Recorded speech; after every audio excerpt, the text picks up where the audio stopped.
It's great to see a lot of familiar faces in the room and familiar names online. Do I have a loud enough voice, or would you like me to use a mic?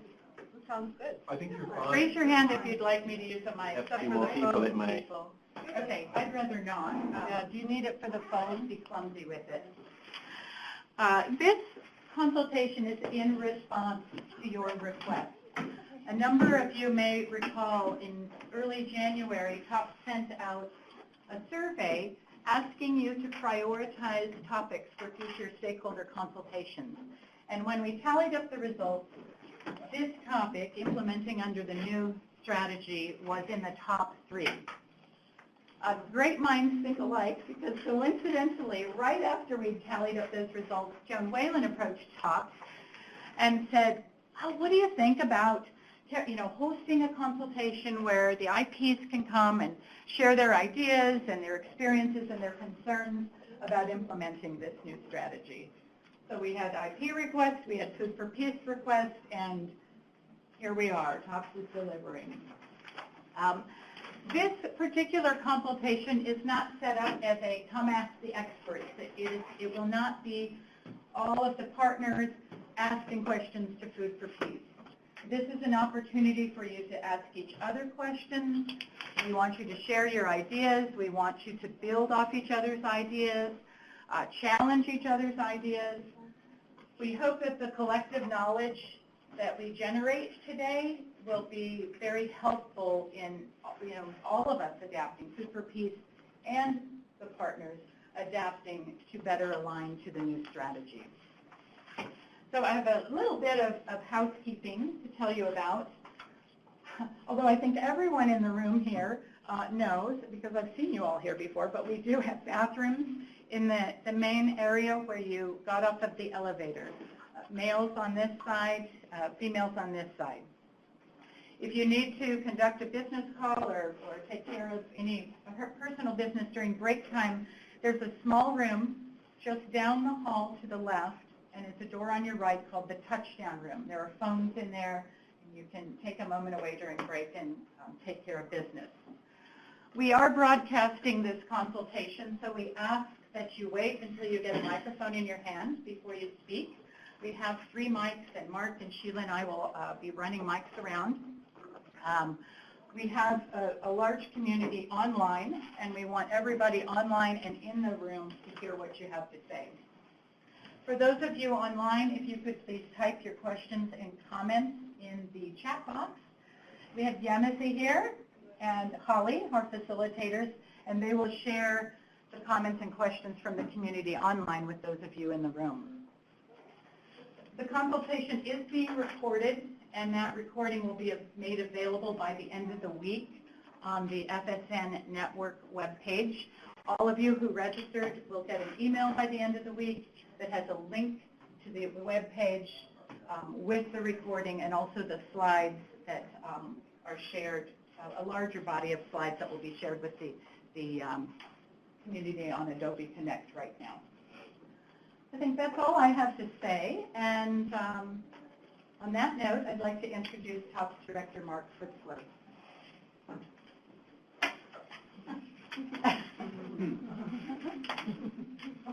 My name is Mark Fritzler. I'm the director of the TOPS program, and I'd like to welcome you all to this consultation. And this is a little commemoration of our Red Nose Day we had here in Save the Children last week, and I think many of you also participated in your organizations. And there was an extra one lying around, so I thought I'd just try it out. It was basically for providing community service and to contribute to causes that you wish to support. It's kind of an advocacy day, and it was a fun thing here at Save the Children, and we had ice cream, social, and so on. So it's an activity we try to do every year, and I think it's promoted, nationally too. You see it online as well, and some of the major sponsors like Walgreens Drug, I think they're very big. You go into Walgreens and they'll attack you with the red nose stuff. But anyway, welcome all to this consultation. We're very pleased to have this opportunity. TOPS, as most of you probably know, is a Food for Peace funded award that is directed at helping to improve the efficiency and effectiveness of U.S. government-funded food security programming, and secondly, to help to strengthen the capacities of those implementing partners in delivering those services. And TOPS is composed of 5 partners. The prime is Save the Children in this space. Luckily, we moved a couple of years ago, so now we finally have space. We can have these events. It's always been a challenge to find space that you can afford in Washington. So Save the Children is a prime, and then our partners are the Core Group, Mercy Corps, Food for the Hungry, and Tango International. And we have staff situated with us as a team from all the partners, including a variety of folks who also operate remotely from a number of locations, providing the technical and learning services that we try to provide for the implementing community and the overall community of practice. These consultations grew out of a request really that began fairly early on in the TOPS program from Food for Peace to if we could think of a way in which we could bring together the Implement Committee and Food for Peace to discuss issues around programming or guidance or get into some of the inner workings of the non-procurement sensitive parts of programming and awarding. And Joan Whalen, who used to work with us, was one of the original founders of some of the work we've done under the consultation. And Tim Ogborn, over here, who's with PCI now, was also the person who helped put that first round together by doing a series of sort of focus group interviews and polling of the implementing community about issues they wish to discuss. And many of you that I've see here were at that event. So anyway, we do appreciate your participation. We've had multiple opportunities to have similar activities since then, and this is our latest, and we're very pleased to be able to host this and host all of you to address this very important topic about how we're going to implement under the new comprehensive Food for Peace long-range strategy. So welcome and enjoy. Thank you. For starters, tightly linked as our community of practice is, I think it's interesting because there's always someone in the room we don't know well. So we'll start with an icebreaker, and I'd like you all to get up, meet one person that you don't know very well, and share what brought you to this consultation today. Those of you online, will you also share in the chat box what brought you to this consultation today? When we sit back down, I'd like you to take the opportunity to consolidate your groups. If you're at a table of 1 or 2, please join another group so we have nice little clusters of 5 to 6, 4 to 6, something like that. So get on up. We'll take 2 or 3 minutes. Introduce yourself to someone you don't know, and let them know why you're here.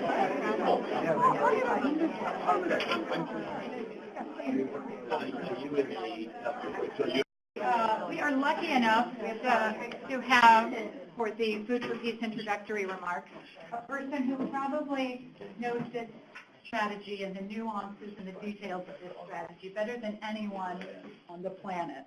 So it gives me great pleasure to introduce USAID's Strategy and Learning Advisor, not only for Food for Peace, but also for the Bureau of Democracy, Conflict, and Humanitarian Assistance. No? Just Food for Peace. You've got to change your signature then, your email. Anyways, it gives me great pleasure to introduce Joan Whalen. I probably do need a microphone.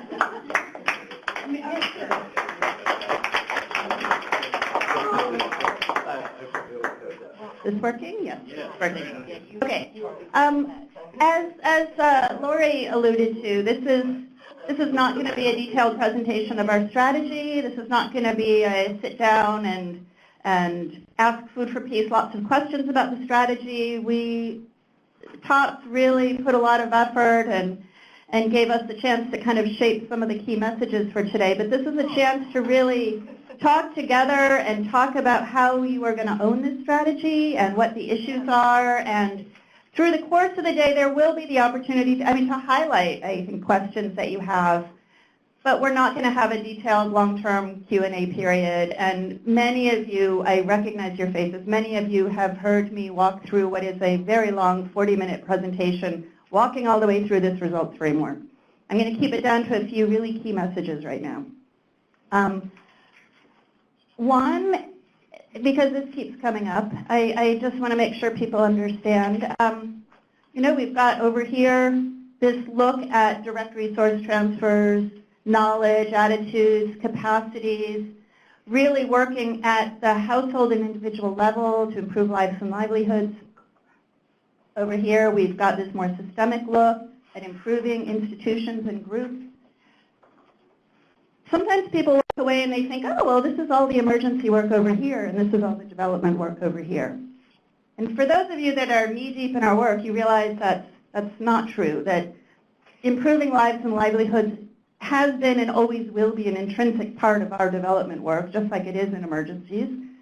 And that over here, while there is much more we can do to strengthen systems in a longer-term development context, there are also things we can do to strengthen aspects of systems and change the way we work in our orientation, even in shorter-term emergency situations. And our Syria team is happy to stand up and talk about ways they use resources in a manner that helps to strengthen local systems, strengthen local markets, strengthen social cohesion, even in Syria. And and my line always is, if they can do it there, then we can do it anywhere. So there's a lot of you in this room walked with us. This was a joint effort in developing this strategy. It was a very participatory process. There's a lot that was brought forward that is working in our programs, that people felt still that affirmation around reaching the most vulnerable, meeting the needs of the most vulnerable, a commitment to nutrition. We're not walking away from that in any way. But there are aspects that are new. This kind of systems approach that we're asking people in every context to think about and be more deliberate about, because that's where the real transformation happens, and that's where we can get to something that's another really key aspect of this strategy, which is really a stronger commitment to sustainability. And I guess the important issue around sustainability, it'll come up later today, is no one believes that at the end, even in a development setting, no one believes that when we're going in to meet the needs of the most vulnerable, after 5 years, we're going to leave and have a completely sustainable, transformative change and everything's all better and this population is not going to need development work any longer. But it's about how do we change our orientation to make sustainability a prime focus, that we're working incrementally so that the next people that come in are working with a population with fewer needs, that are more that the systems are more self-sustaining. Another really big new change about this, we've got this systems look, we've got this commitment to sustainability. And the other really new aspect is this set of cross-cutting issues at the bottom. Those are 3 topics I don't have to go into now because we're going to spend the day discussing them. Those are the 3 main sessions you'll see on your agenda today. My only other really big message is that this comes up as well. This is huge. Food security is complex. This results framework is like a map of our capacities as a global organization, Food for Peace, meeting the needs of vulnerable populations around food security around the world. And those needs and those priorities and the catalysts for transformative change are going to be different in different places. So this is just to say, this is not a cookie cutter. We don't expect your next proposal to come in and say, we're going to do everything in every single one of these boxes because that's what's in the Food for Peace strategy. We still expect you to be working through your theory of change and understand that local context and understand those needs and understand who else is working in that space and understand where the opportunities are and the constraints so that you design a program that is completely appropriate for that situation. So no 2 programs are going to look the same. And I think none of them is going to look exactly like this. So that's it for today. Our M&E team said indicators coming. We're not going to be discussing the Food for Peace indicators today. You'll see that's not on the agenda. That is coming very soon. We're working alongside BFS on the Global Food Security Strategy indicators, and we are waiting for them, and it's just part of co-design, collaboration, coordination. You live with it at the activity level, we live with it at the strategy level, and so it's coming. Finally, there's a parking lot in the back. I suspect, talking about some of the issues we're talking about today, there are going to be some knowledge gaps, learning questions that arise when you're talking with people around the table. So this is an opportunity, if there are things that come up where you just think, okay, we as a community don't know the answer to this, why? Or we need to take time to study this better, put the issue down, because as some of you may realize, we're starting a process of just trying to develop some kind of learning agenda framework, and this is a great opportunity to hear from you. Okay, so that's it. Thanks everybody for coming.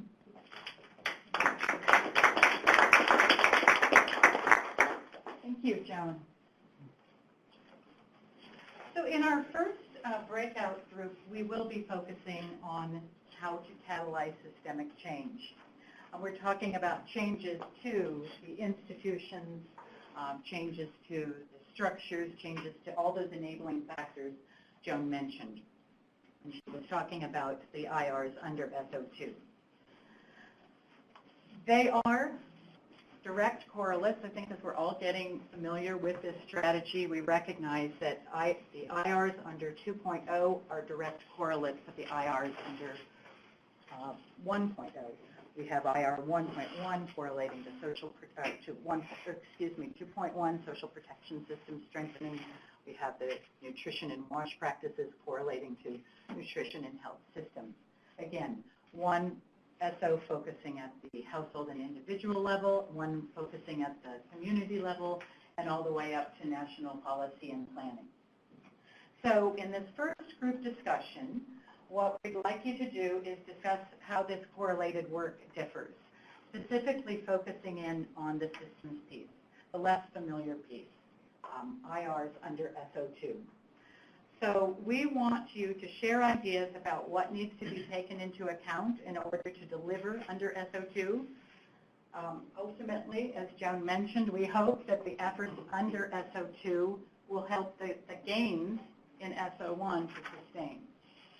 So we'll need to, I'd like you to be in groups of at least 4. Some of the smaller groups, maybe you can join, maybe this group and this group could join another group at some point. What we'd like to do, you'll each be assigned a set of correlates, and they are underneath, they're being unveiled right now. So for example, our front group here is IRs 1.4 and 2.4. Online folks, Yamasi and Holly will talk you through which SO2 IR and its SO1 correlate that you'll be discussing.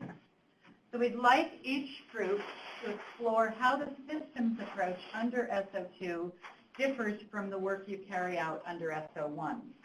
So share your experiences, share your ideas about the kind of interventions that we need to strengthen each of these systems. Think about some of the considerations, some of the contextual considerations that need to be in place in order to strengthen each of these systems. Things such as political will, what's already in place, existing capacities, and so forth.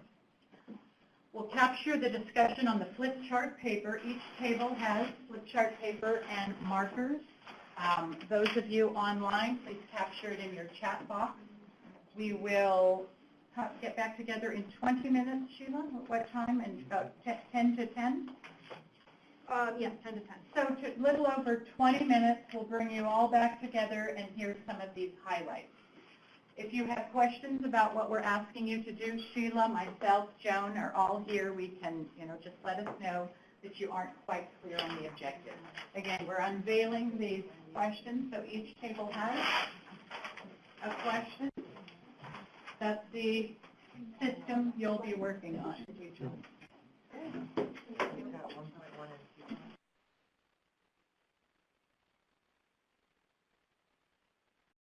We don't need a detailed account of everything you discussed, but we would like to hear some of the highlights.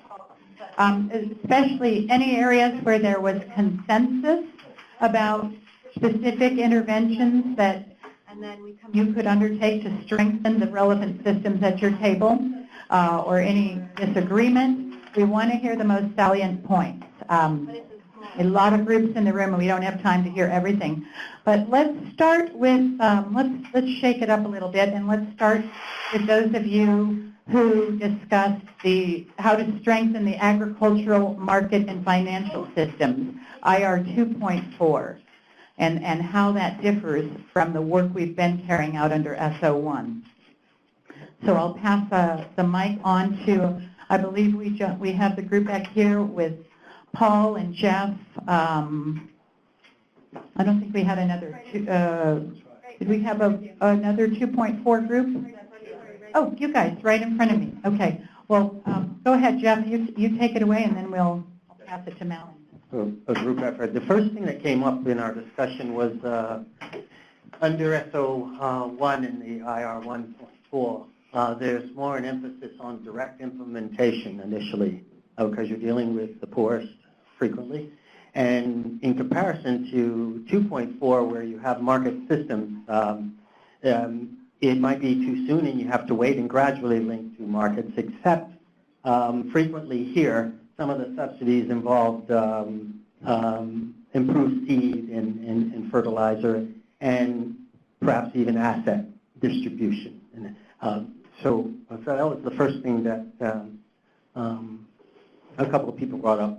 And then there was reference to integrating existing systems at a community and below level, because sometimes you have farmers that won't even organize. They are individualists and they don't group together, they don't aggregate. They may not have an understanding of enough of an understanding about market systems and value chains to know that they can negotiate a better price if they do group together. And then on this side is, what was this one about? Remind me again. Well, creating demand. Yeah. Okay, so It was the last mile, sort of. Why would they want to come into the community? What's their incentive? On this side, we were looking at why would they be interested in working with communities and so forth. And I think most of us have come across that where we found trying to get groups that are interested in working with poor farmers has been challenging, and most of us have used the program and projects funded by U.S. government as leverage to convince them that it would be less of a risk. So it's interesting that how we find ourselves negotiating to buy down risk on both sides of this equation. The focus on gender came up, and how that might create more of a challenge, so that it's not totally one-sided, where traditionally you might find individual males that are dominating this side of it. And so one of the colleagues brought up, where does behavior change come into this, and how much of that plays a role in convincing the community that it works to the community's advantage to increase access for women to land and to inputs. I think we've all dealt with that. Let's see. Okay. Yeah. Well, thanks, Jeff. Let's check in with Tom, Andy, Melanie's group here. Did you have something to add that's different from what this group said? Anything to compare, contrast? Did you get to any interventions, any very specific interventions related to 2.4? No, we didn't reach direct interventions. One of the first points Jeff made, we sort of had a similar point, but a different take on it, where really the clear difference we talked about in terms of implementing activities under SO1 and SO2 for systems changes, that one is focused on direct participants and the other works with system actors. So your whole level of operation and context analysis, is very different between these two. That was one of the issues we talked about. And as well that these cannot be separated, so you need to be really focusing your activities under SO1 in a way that it'll support or leverage on the activities you're doing around SO2. So it needs to be, it's very interlinked, and, and that's challenging. That's very, very challenging to do and conceptualize in advance. We talked about SO1 being more sort of niche, and I think Andy can explain that better. SO2 being more, of course, like an ecological system. So it's very, they're different, would you say, scales or complexity, in terms of complexity? Looking at it from a biological perspective, you've got the markets, the policies, the cropping system. You got the markets, policies, cropping systems, actors, private sector. It's a very complex ecosystem. When you're looking over at SO1, you're looking at more at the household level, so you might consider a niche. And how does the niche fit into the ecosystem? Sorry for my biological take on this, but very complex system, and how does the individual household fit in, and going back and forth between the two so that they complement each other. I think that's one of our biggest challenges. How do we get SO1 to complement SO2 and vice versa? So. Yeah, I know we have to stop, but Great. very quick points. Sure. One is, even though we are not discussing M&E, M&E is absolutely key to systems change. So that requires real thought, and I'm sure that's going into it. And the other question that was raised is, Food for Peace really ready to fund the types of activities that might be needed under systems change? Yeah. And I hope we'll bring this point up again in our last session today when we talk about the ways that both IPs and Food for Peace may need to adapt in order to support this strategy. Let's check in online. Do we have any comments? I'd like to move to some ideas about the natural resource and environmental risk management systems, strengthening those systems, IR 2.3. So we actually work on 1.1 and 1.2 online? Okay. All right, we'll go there. And yeah, go ahead with that, and then we'll check in with the folks in the room that worked on 2.1 and 2.2. Okay, so there was some agreement that systems work involves staff and activities with different skill sets often, and this can be a challenge. One key difference is the focus on resource transfer and institutional capacity development in 1.1 and 2.1. Accountability and transparency are needed under 2.1 for it to have a positive impact at all. Edith mentions that she thinks that system strengthening is more long-term. It takes longer to achieve, but it is likely to be more sustainable. And there was a question about whether a mere project can really impact systems, especially when it involves government stakeholders. So how do we work with local missions to make this happen? And then there was also a question about fully understanding systems before we try to strengthen them. John states that the 5-year time frame of FFP programming is rarely long enough to do the necessary in-depth systems analysis. One is forced to begin intervening with only highly perfect understanding. So those were some of the thoughts. Great, thank you. How about those in the room that worked on the 2.1 and 1.1 correlates? We have, I think, the group over here with Joan. We had a lot of similar comments of it. Great. Can you share the comments that were different?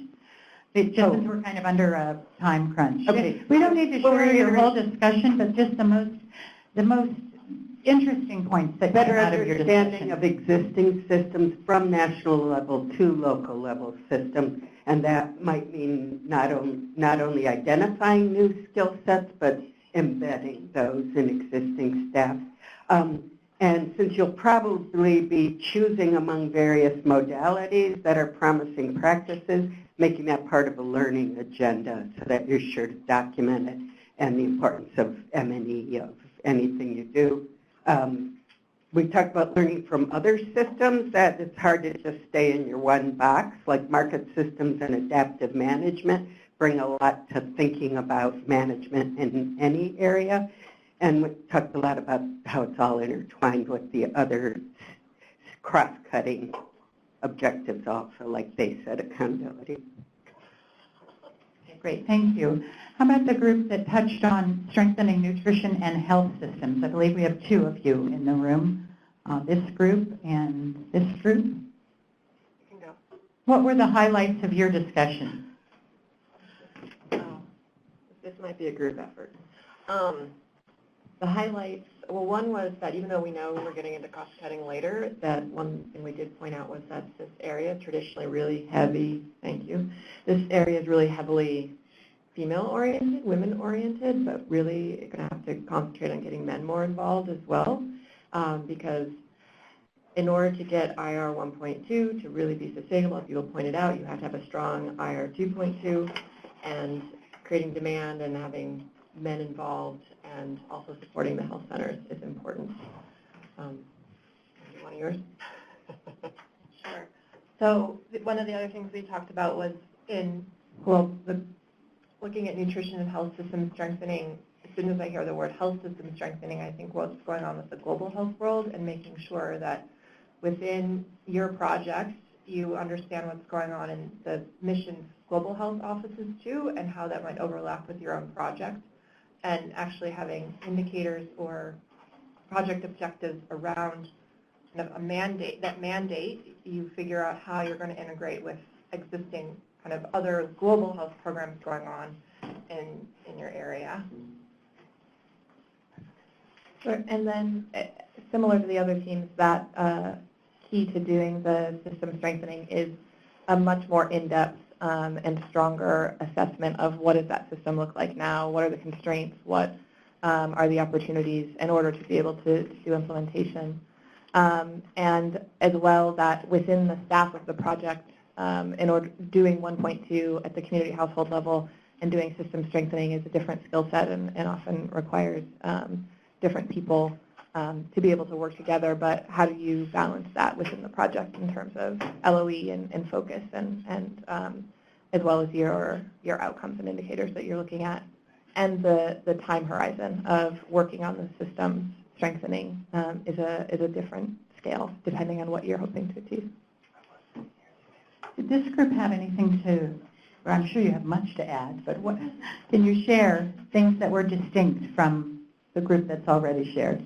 We had a lot of discussion around informal systems, so recognizing that formal systems in many places may be very weak, or the, again, the time issue of how long it takes to strengthen those. And we had some nice examples of linking informal and formal systems for system strengthening over the longer term, such as training community volunteers that were then absorbed into a formal system, or linking private sector providers to improve product supply. So I think it was an interesting discussion around, what is realistic for strengthening within more traditional health and nutrition systems, and how can we support that by creating better linkages across community structures and those formal systems.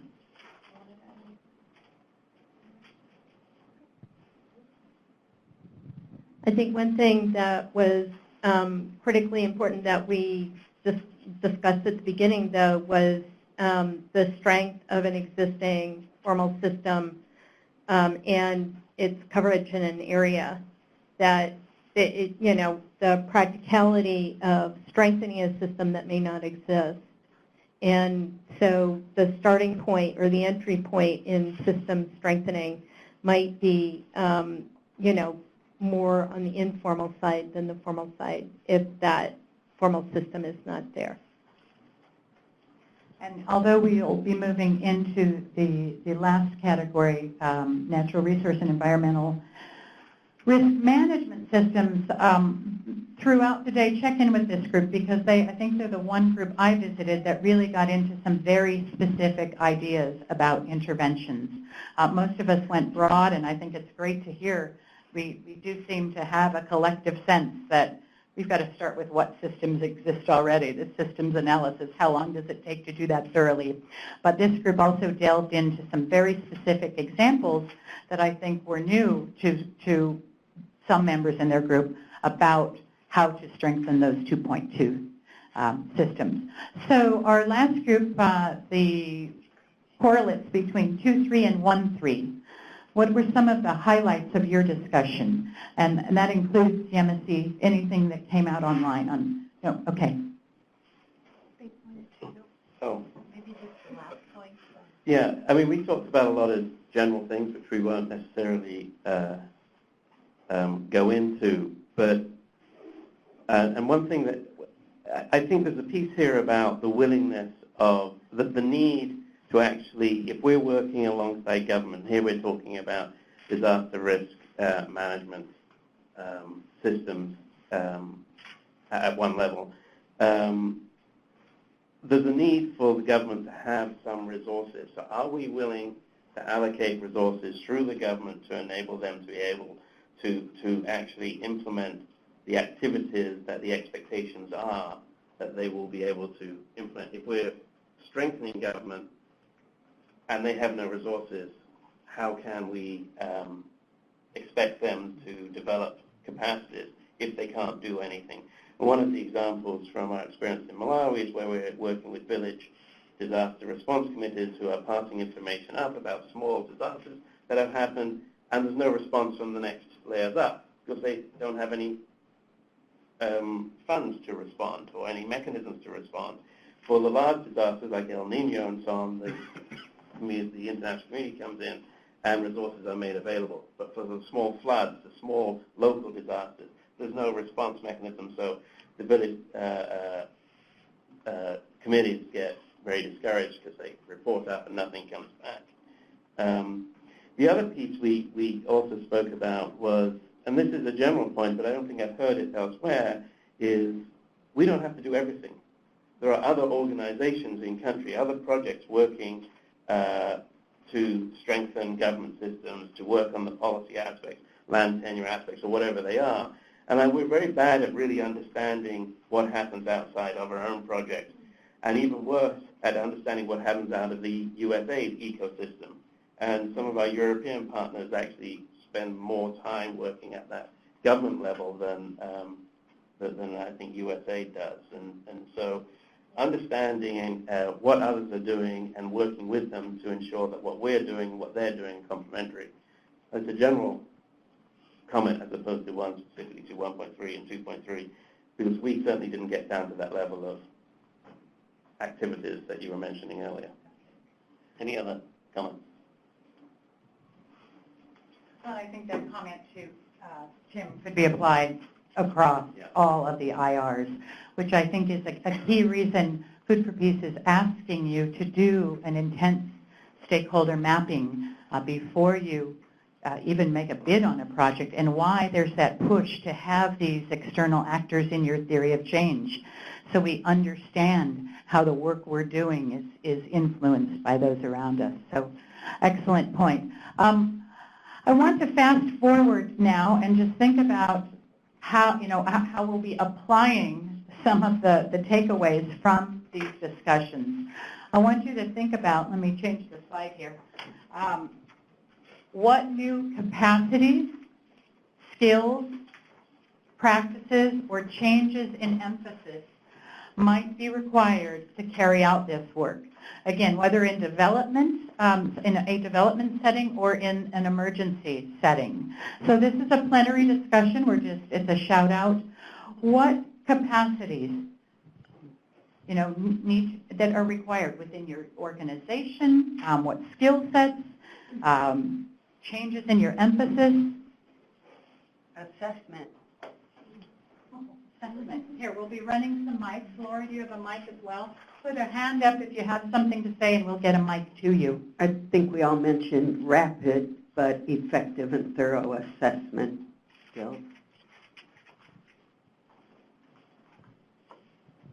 Well, I think if you're talking about assessment, I think it has to be at different levels. So quite often we will do a population level assessment or household level assessment, We now may need to be looking at institutions, coverage, other entities operating in the area, and you know, if there are formal institutions, what is their capacity? What efforts have been made to strengthen their capacity in the past, and what is the current situation? I think doing sort of a very thorough analysis of institutions, markets, and other systems that exist in the area is really important. I agree. And some of, as we wait for Amy to get the mic, a lot of the new work looking at resilience has those types of surveys integrated now, community surveys versus household surveys, trying to see what capacities are in place. Amy, and then... This isn't a new skill, but prioritization. We're looking at systems. What specifically are we looking to achieve as an outcome, and what do we think would be a big driver towards that change within the system? As we're likely to do a diagnostic and find out a lot of things that could be supported or strengthened, and how do we prioritize for a Food for Peace project? What would be right for us where is it right for us to intervene, and what can we achieve? Suzanne. Yeah, I think a couple of things that actually came out from our discussion was more training of trainers to work within the system so that then they can provide the services, giving them the capacity. I think there was a discussion on more of a business orientation that came up. You know, it's one thing, I think, maybe to work like Village Savings and Loans, if you're working with MFIs or private sectors, you need to think about loan loss reserves and, you know, really amortization and just really taking a business sort of mentality. Okay, Melanie, and then we'll go online, and then Tom. I think adaptive management will really be key here. Systems are, adaptive management, using it effectively, using information effectively so you can keep systems change requires adaptive implementation. So we need to figure out how to do that really well. Let's hear from the folks online. Yeah, Christy mentioned, kind of going off of Tim's comment about looking at what other organizations are doing, is developing this willingness to learn from others. Are we making time to meet people, sitting down with them, learning what others are doing, what other organizations are doing, and additionally making time to learn from those outside of our own work.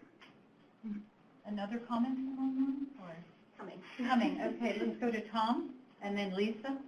Yeah, I just had a comment that I think builds on what Suzanne was talking about earlier, just in terms of involving the private sector. I think there's a certain skill set that allows people to identify what incentives and constraints the private sector faces, and I think if we're going to achieve impact at that systems level, we need to try to leverage those incentives and constraints in line with what we're doing. Thank you. Lisa? We talked about advocacy and policy development skills as something that we need more of, and we definitely need to be able to help local organizations develop those. Anybody else? New capacities that need to be in place, new skills that need to be in place. Since it was mentioned by several people here in terms of getting to know, doing an adequate assessment, knowing who all is doing what in your regional area, in your environment, so that we can link up, I think that there's going to be a need for some fairly basic sort of nuts and bolts skills of people who can actually go out and preferably probably local people who can actually create those links, who have existing networks already, people who can do networks of networks, very good networkers, being able to work, and particularly not necessarily the foreigners, but the people in the country who have had that experience. And all of us have worked in countries around the world, and we know that they're there. It's just a matter of us being able to bring them into the program, and also harnessing those knowledge and skills. So that those activities, the activities of the project, can be linked with what else is going on in the country. So that kind of skill, that capacity, that competence on the ground. Tim? This is more the change in emphasis, and this is where, you know, I think we've all been very good over the years of saying, oh, we've got to get so many beneficiaries, and we want to set high targets and have a low cost cost per beneficiary and so on. And I think we've got to change our emphasis here and be assessed not so much on how much we can do during the 5 years, but really it's less number of beneficiaries and more what you leave behind that is important. And that's a difficult one. I think comes back to the M&E systems that you were saying earlier, is how do you measure that? How can you write that into a proposal that's compelling to our donor and doesn't leave you looking like, well, we're only doing 20,000 and they're doing 50,000, and the fear that you're going to be judged on that. So it's being very clear in the RFA what the assessment criteria will be that can drive us to looking more at the SO2 type of activity. Again, this is a very salient point, too, a great point now and a great point for our final discussion about the adaptations that both Food for Peace and the IPs may need to make if we really want to take this ambitious strategy, we want to take it forward. Mara, and will that be the last one, Sheila? We got 3 minutes. Okay. So depending on Mike? Okay, so very quickly, negotiation skills, training beneficiaries and local leaders in negotiation skills. So being able to negotiate prices at the market level, being able to negotiate with institutions for advocacy, et cetera, but also be able to negotiate for services being delivered in a certain way. And then in terms of for the future,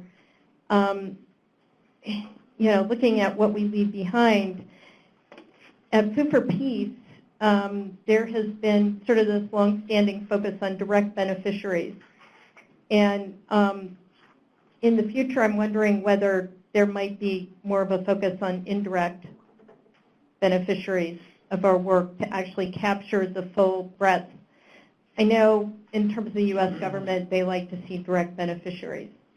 But I'm just wondering whether that's been a missed opportunity over time. So that's like a parking lot issue.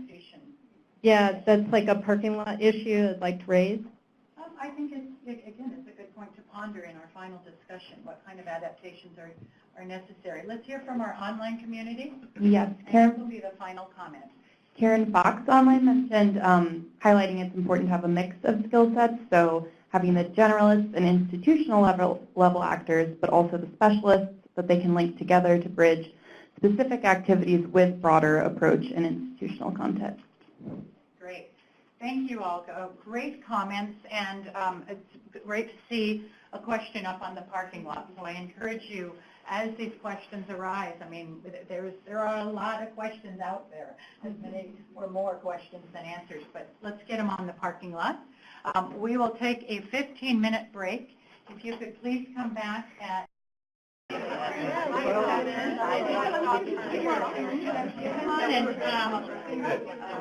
down.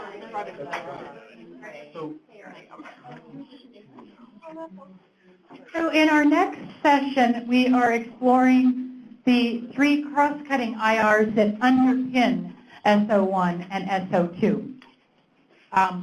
Work under these cross-cutting issues often complements or is integrated into the all the other IRs. But at times, you also see standalone efforts. So to start off this plenary session, we want to hear from you about some effective examples that you've seen when these cross-cutting issues are standalone efforts. And sometimes this is necessary, right, to kickstart a portion of your theory of change. But we also want to hear from you about effective examples you've seen where these cross-cutting issues are integrated into other IRs and other programmatic areas. So right now it's just a plenary discussion. We'll pass the mics as we did in the last session. Are the questions clear? Would you like examples, or we want the examples to come from you, but I mean, I could start things off if you want.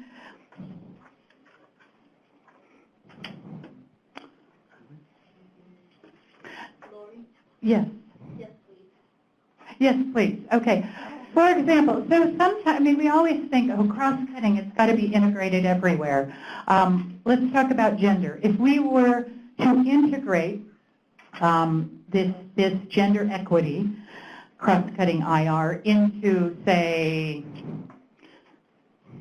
the system, nutrition and health system strengthened, that might involve training community health workers to recognize and report or advocate when they see gender-based violence. Alternatively, if gender is a standalone effort, we see this sometimes where just to get your theory of change rolling, we need to have gender dialogues. We need to have men and women understanding the distinctions of gender norms and roles before we can start integrating them into the other IRs. Joan, you had a good example related to, Joan Whalen, conflict mitigation, I think. I mean, that's similar. In an integrated effort might be, we're working with natural resource management committees or systems, and we are trying to get ethnicities and religions, different religions, to talk to one another. That's an integrated effort. A standalone effort would be conflict mitigation at the get-go, right? Kickstarting your theory of change where I'm referencing social cohesion enhanced. So you could have a social cohesion effort that is standalone, that is just about conflict mitigation before you start integrating that social cohesion in your NRM efforts or in your nutrition efforts. So what we're asking now is some examples from your work of when you've seen these cross-cutting issues as standalone efforts, effective standalone efforts, and examples of when they've been integrated into other programmatic areas. Jeff. Hi. Hi. Great. We're currently doing a program in Niger where we're working with a group of men and husband schools. We've adopted and adapted the UNFPA's husband schools strategy. And this is incorporated into the SO1 Health Nutrition Wash, whereby we're focusing on reproductive health issues, but with men exclusively. The women we already know are getting that with the ICF groups and so forth. And then what we're encouraging them to do is start participating on a volunteer basis. And they've taken it pretty far, so that's by building up the infrastructure at the health facilities. They're linked to the health centers. And right now we're looking at expanding subject matter beyond that. And this is parallel to an independent SO that deals with gender, but more from an advocacy perspective, working with traditional leaders and religious leaders, where they've taken the Islamic text and pull out certain parts of it that pertain to women's rights, and then they've used that as incorporated that in their messaging through the rural radios to convince men that it's acceptable for women to play a different role than they've traditionally played. So it's been an interesting journey. Yeah. Great, thank you so much. We had some examples here. I'm sorry, I forgot your name. Jenny. Jenny. So I think that women-led VSLAs, so Village Savings and Loans Associations or savings cooperatives, or some sort of women-organized savings and loans association in a community is a standalone program that then empowers women. It gives them a lot of financial freedom, financial literacy training, kind of household literacy training, but then also can feed into kind of helping achieve many other parts of your project. So they now have the ability to plan and save and access small amounts of credit to kind of purchase more nutritious foods, do health-seeking behaviors, education, kind of go into small businesses. So it helps tick a lot of, achieve other pieces of your project as well, but kind of fundamentally empowers women and gives them financial ownership.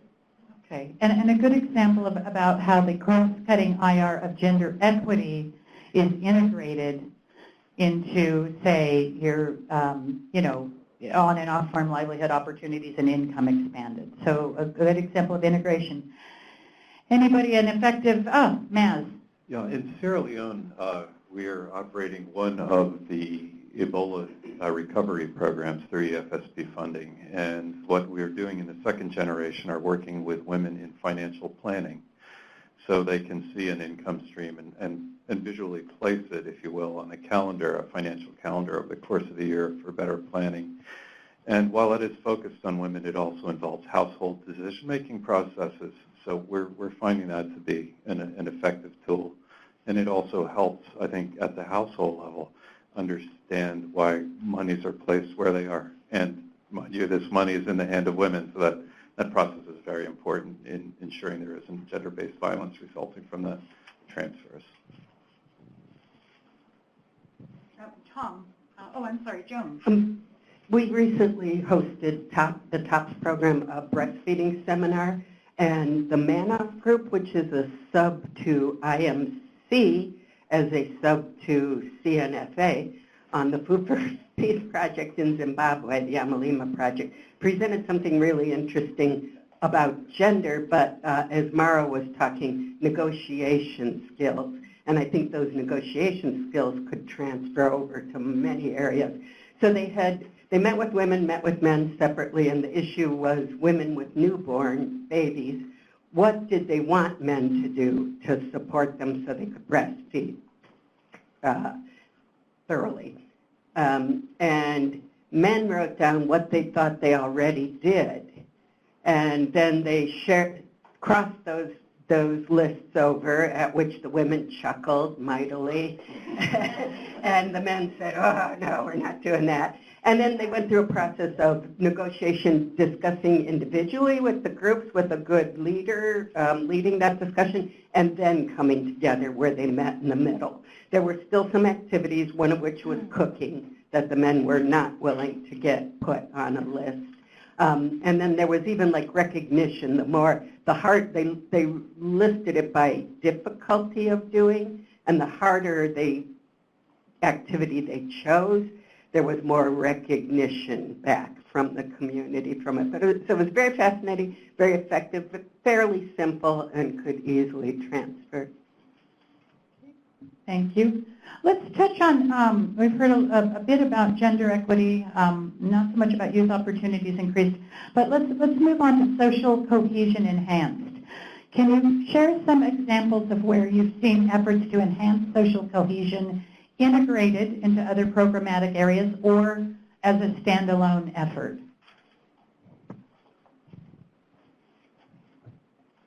CARE did a program in DRC that was not funded by Food for Peace, but it was mainly a kind of a conflict mitigation with a food security component, actually like a WASH component.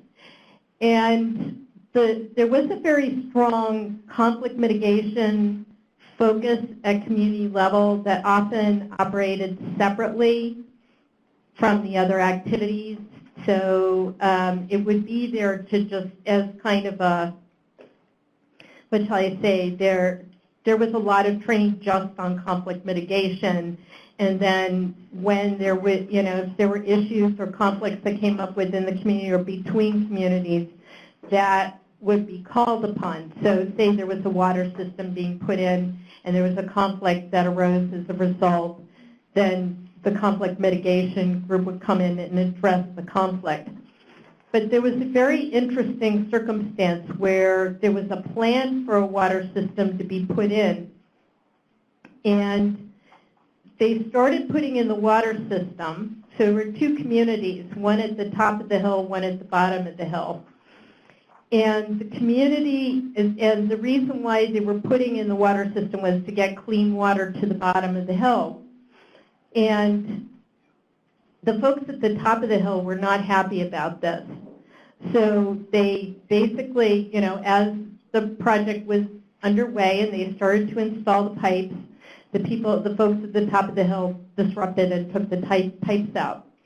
And that created conflict between the two communities, and there was a need to call in the conflict mitigation, folks to work on that. But the leaders within the community eventually came up with a solution, and the solution was to work on conflicts as they arose during the time the water system was being put in. So they decided they were going to move ahead. They anticipated there would be additional conflict, but they would work those out during the time that the water system was being put in. So it was really a good example of trying to mitigate conflict, recognizing that it would be there during the time that the activity was taking place, an actual implementation activity. Yeah. Optimizing the sequencing of those activities. Do we have time for one more, Sheila? Yes, we do. Anything online? No, just a comment from Emily that we really do need to be aware of the potential for gender-based violence that results from women's empowerment programs like financial freedom and literacy programs. Okay. Thank you, Emily. Caitlin? Sorry, I caught you with it. I think you were going to call me. So one of the issues that we're working with right now, this is kind of an in progress work, is that in doing work in Central America, particularly in El Salvador and Honduras, that violence comes into play in inhibiting development work, and lack of social cohesion in terms of gang rivalries between, or people who have a historic memory of civil war, and different people who have been involved in perpetrating war crimes that haven't been not resolved, but prosecuted, a feeling of justice not being there and people not having control of their own security. So one of the programs that we're trying to bring into this in doing development work, nutrition work there, is to implement conflict resolution, peace building programming to make it more possible to then come in with other interventions, because development work can't take place, can't take root when the basis for the development, there's no rock to build it on. Right. So we're trying to figure out ways to involve youth in this, because they are the most likely to be dragged into these kind of conflicts. They're the ones who are being killed most often, and so building in livelihood opportunities as well. So conflict resolution programs, after-school activities, and work opportunities for older youth to try and bring them in to an alternate family instead of gangs. Great. Thank you. And a good example of something that is initially standalone and then is phased into the rest of programming, starting with the activities you mentioned about the conflict management, which are then the bedrock or the foundation for subsequent activities. So we're going to shuffle the groups around a bit before we take on our next group discussion. So I'm going to ask you 2 questions, and if you meet those conditions, you will move. We'll be moving clockwise, and our clock is sort of like a melted dolly watch, right? So our clock goes like this. So when I ask you to move clockwise, that's the pattern you'll follow. So if everyone who owns any type of pet, could be a betta fish or a cheetah or anything in between, I would like you to move 2 tables clockwise. Anybody who owns any type of pet. move 2 tables clockwise. This is clockwise, right? This is clockwise. Thing, but the wrong way around. Well, I guess it depends on where you usually clockwise move. Hi. 2 tables to. Not quite on the left. Okay, if you own a pet. Oh, man. Okay. It's okay, we have another question. It may seem crowded right now, but don't get too settled because you might also meet the second condition.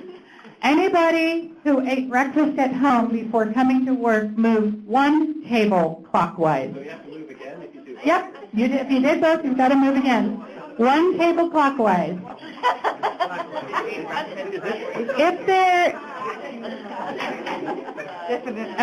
If there's not room at your table, please move to the next table where there's an empty seat.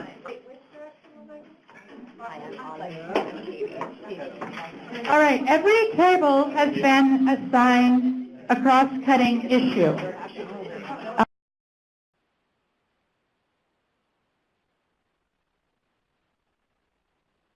So we're going to wrap up these discussions. It looks like they're pretty rich and vibrant. Yeah, we call it adolescence. Again, we want to hear some highlights from your group. We don't need to hear an entire report out of everything you discussed, but focus on some of the key points, the key takeaways. What stood out to you in this conversation with your peers? And I'd like to start with the 2 groups here that focused on cross-cutting IR3, social accountability of institutions. Looks like Amy, the Amy team. So we started out talking about the standalone versus integrated, and whether there were any kind of standalone starting. We talked about community mapping as a potential idea of where you're looking at what the needs are and what the available resources are, and then might move on to advocating up to those systems for what type of support they might need as appropriate. We talked about different kinds of accountability. So is it social accountability of government systems, social accountability of communities to themselves, or social accountability of our organizations and the implementing partners to those communities? And what was your conclusion? About what? Oh, I thought you said, was it this is A, B, or C? Oh no, we just talked about those. They're different lens. I was going to say all of the above. I didn't. We would pick one versus the other. Okay. But there are different lenses through which you can look at this that are we think are all useful. Okay. And Ms. Group, did you have something to add to that? We had a lot, as you can tell. It's very fine writing. Yeah, we just feel that this is a very difficult topic to get, I think, our collective heads around. How do you build social accountability? And in that first question, we struggled first, would it ever be more effective to have a standalone effort than an integrated effort? And that effectiveness, I think, being determined by observable and shared results in the short term. That in order to build accountability, people need to see the results of those efforts, and there need to be shared benefits of that. And then in terms of doing something standalone, there's little expectation that that would ever be sustainable.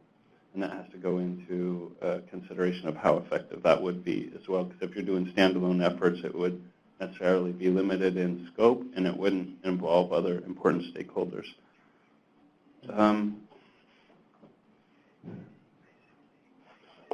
In terms of, I think we just skipped next to the last question, those new capacity, skills, and practices, and we identified some that have been talked about before, most important being skills such as communication, advocacy, negotiation, and then I would add to that awareness of governance processes, not just those that we would like to, say, insert that model participation and inclusion, but being aware of existing governance mechanisms, because I think a lot of times there are strengths to build on there.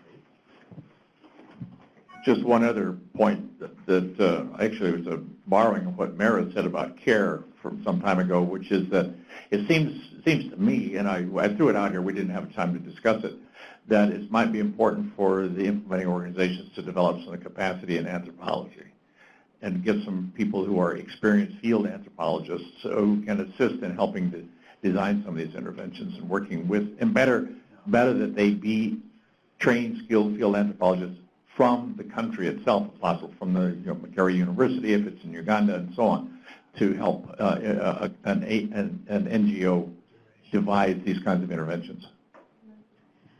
A very small comment, and then we'll move to the group focusing on social cohesion. Small comment was just, I think we did talk a lot about the beneficiary-based accountability, but we also discussed a little bit about our partners' ability and capacity to continue afterwards. So it's just a little bit of a nuance. Good nuance. Thank you, Suzanne.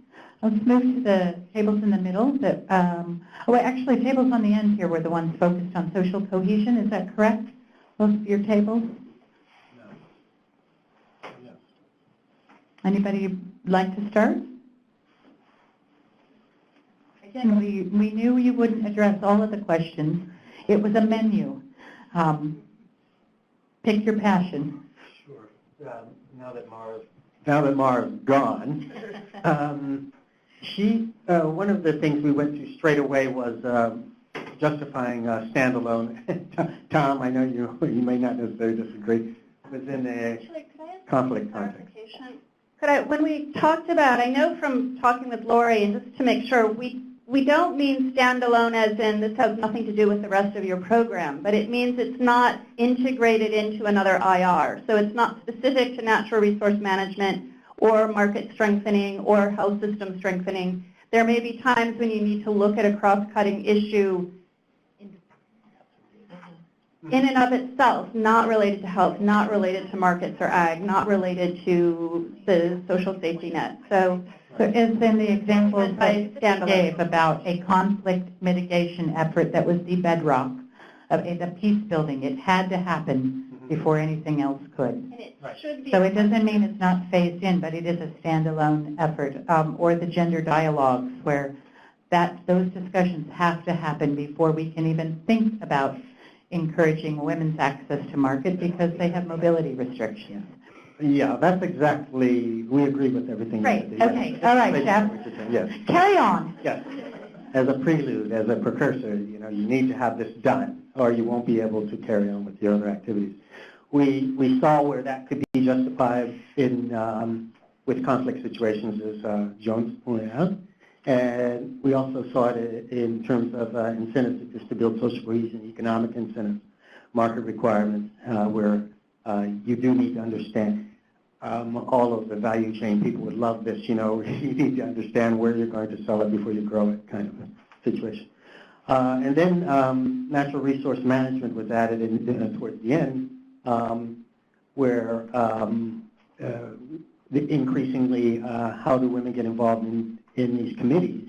And we see one example that I pointed out was we had to negotiate on behalf of women to obtain long-term leases for land so they have access to land.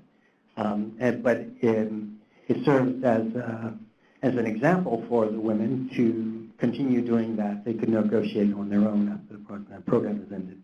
So. And over here to Andy and group, or whomever is speaking. Thomas, I don't.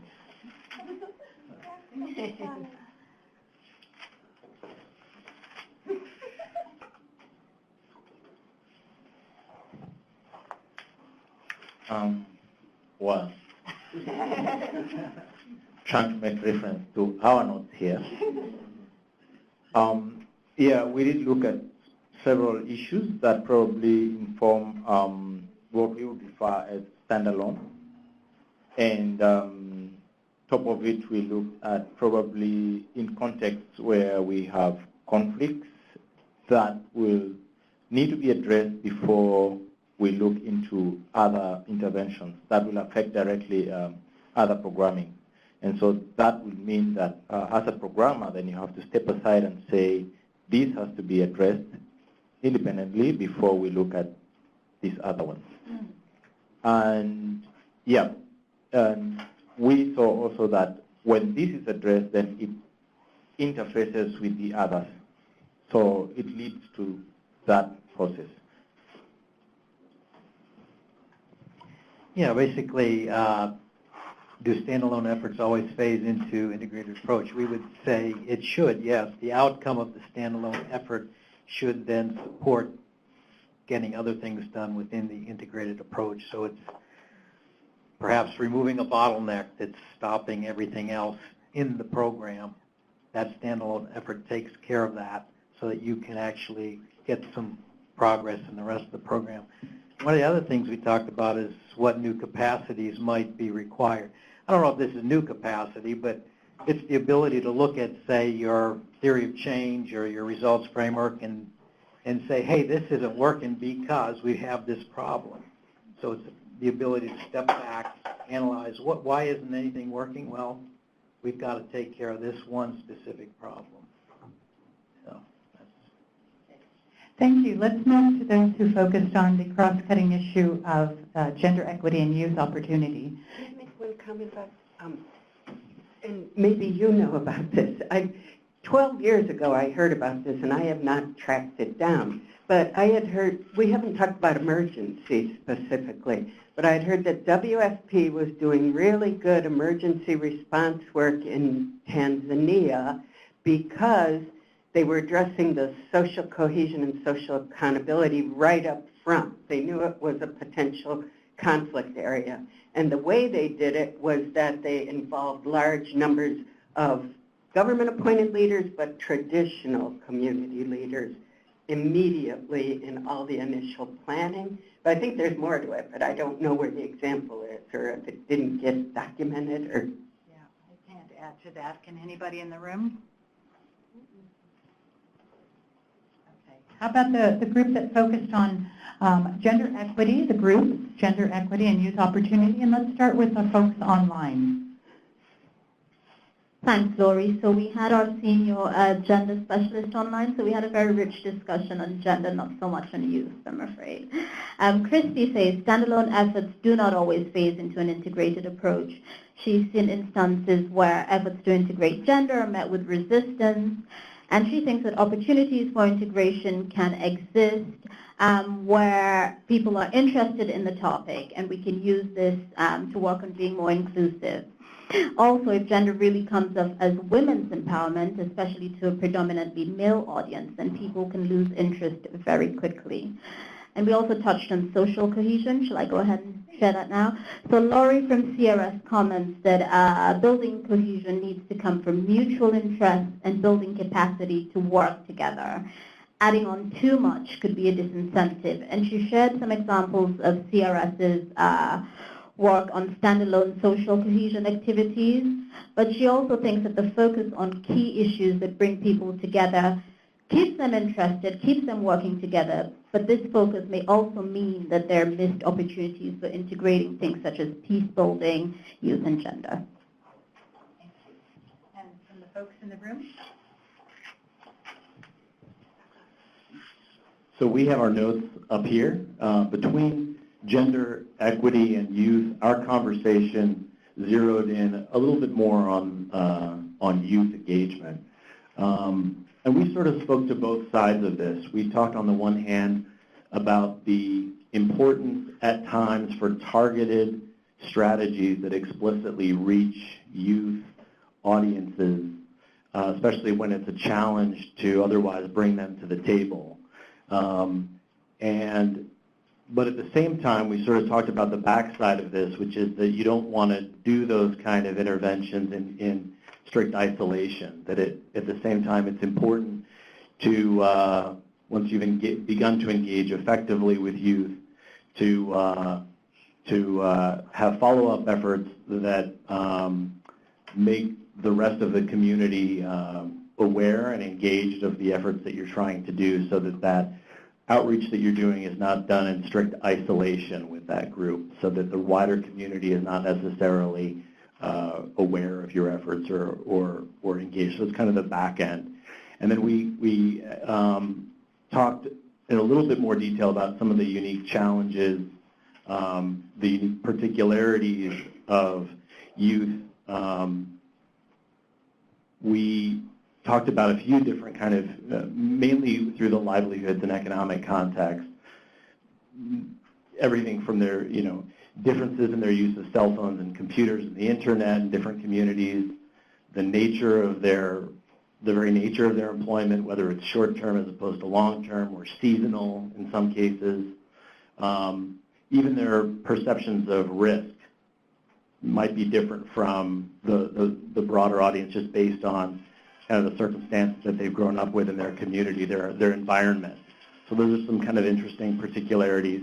And then we also talked about some strategies that might be unique in terms of engaging with them, maybe using tools, vehicles like sports, music, unique kind of cultural engagement strategies that might be more effective for them than for the broader community. So does anyone else have anything to add from our group? Or? How about anybody from the group behind you? Anything to add? You also focused on gender equity and youth opportunities, or perhaps one of those. Thank you. So when we discussed what helps us determine when and why integrated efforts may be more effective, as other groups have mentioned, we said if an intervention isn't achieving an intended goal or cannot achieve the end goal without addressing a particular issue, and beforehand, if you perform a barrier analysis, that can help identify what you might need to integrate into your program. When we looked at what's helpful to determine when and why standalone efforts may be more effective than integrated efforts, we had somewhat of a debate over there are differing understandings of what integrated versus standalone projects are, that sometimes, especially when you look at gender equity and youth issues, that there are ways that different programs could, it's difficult to have a standalone, but they always seem to be related to some other objective. And but then it was clarified, so now our answer is not, it applies. But we had also mentioned when we were arguing that, or discussing it, we were discussing that perhaps in emergency situations, that standalone efforts may be effective. And then we felt that eventually standalone efforts phase into integrated approaches, or ideally, so that gender and youth inherently seem to require integration. And we had differing opinions and understandings on whether gender and youth programs can truly be standalone at all. So, and just to clarify, not the programs, but specific interventions. Right. Not a gender program or a youth standalone program, but a specific intervention. Correct. That is not integrated into any other of the IRs. And we discussed that over here, that especially, well, you had mentioned about like food distribution as an example. Or?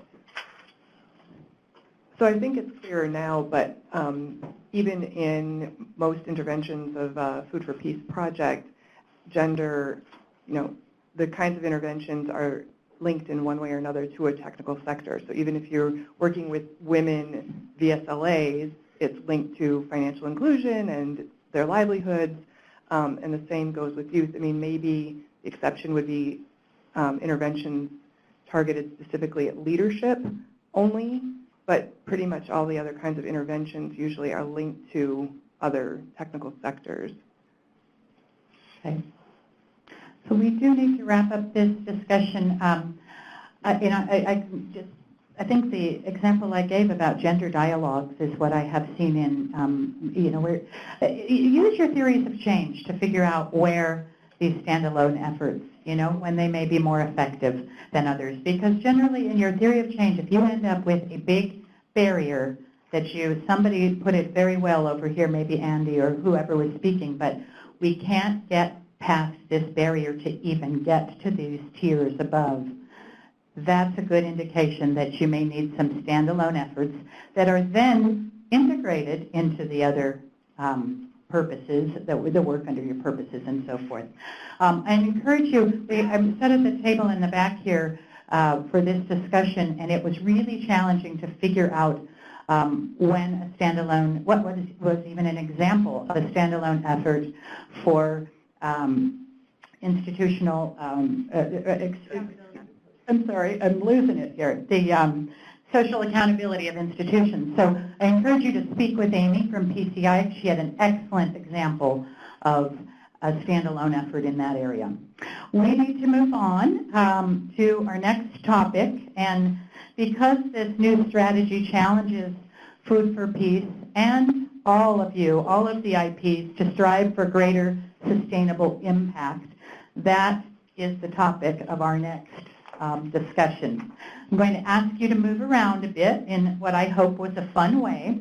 Again, you'll get 2 questions, so don't sit down if you meet the first question. We will move clockwise, which is this way, right? We will use our jolly melted watch, and everyone who has moved to a new organization within the last 2 years, please move 1 table clockwise. Everyone who has moved to a new organization within the last 2 years, move 1 table clockwise. Don't feel alone. Others may join you soon. Oh, actually, no, don't move to this table. I forgot. Don't move to this table and don't move to this table, because we're just moving into 6 groups. So you're fine. You're fine.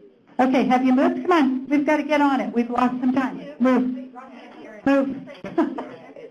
Okay, everyone, here's your second question.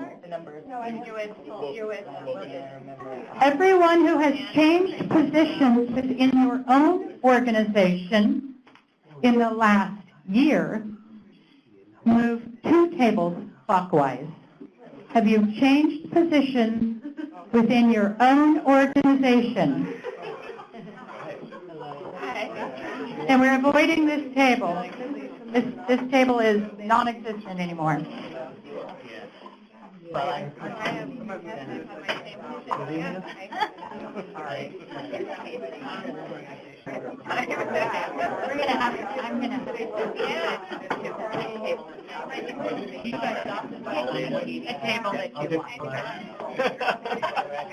And Sheila and Laura, if we can start unveiling the questions underneath the chart. So every table has 1 question that relates to the findings from the USA Sustainability and Exit Study Strategy released in December 2015. And they are being unveiled at this very moment. Okay, this study asserts that sustained service delivery, service use, and practices require 4 key factors. What are they? You know them by now. What came out of the FANTA-TOUGH study? Motivation and incentives that do not rely on program inputs. What else? Resources, a sustained source of resources. I heard linkages. Was that from online? That's right. Linkages to other organizations and entities. We've got resources, motivation, linkages. What else? Capacity, right? We need that technical and managerial capacity so that service providers can operate independently of the project once it leaves. So there is a framework for that study about to appear on your table. Should have been there. Maybe I can get some assistance, a couple per table. Folks online, you also have 1 question. Here is our framework.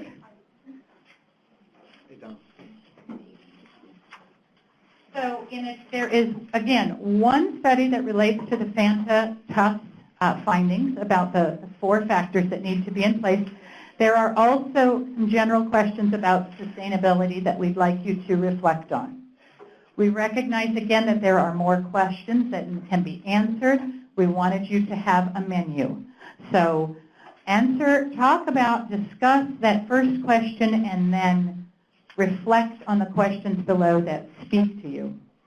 We have, I believe, now we're a little shorter than 40 minutes. I think we have till 12:05. We have about 30 minutes for you to share your experiences, your successes, your ideas. Please capture them on flip chart paper this time. The reason for capturing them is so we have a record and we can give them back to you in note form.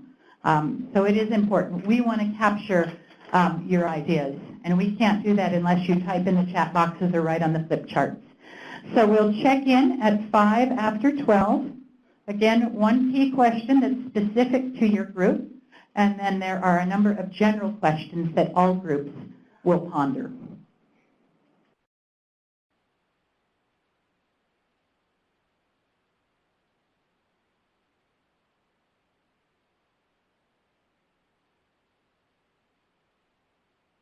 To hear some of the highlights. Again, we don't need a detailed account, but these were some wonderful discussions. So I'm going to start with the group. Some highlights from the group that discussed the necessary adjustments to sustain beneficiary demand for project-initiated services after the end of the project. Is that over here? No? No, managerial. Who? Oh, here we go. Okay, right in front of me. These guys talked about the necessary adjustments to programming to sustain beneficiary demand for project-initiated services after the end of the project.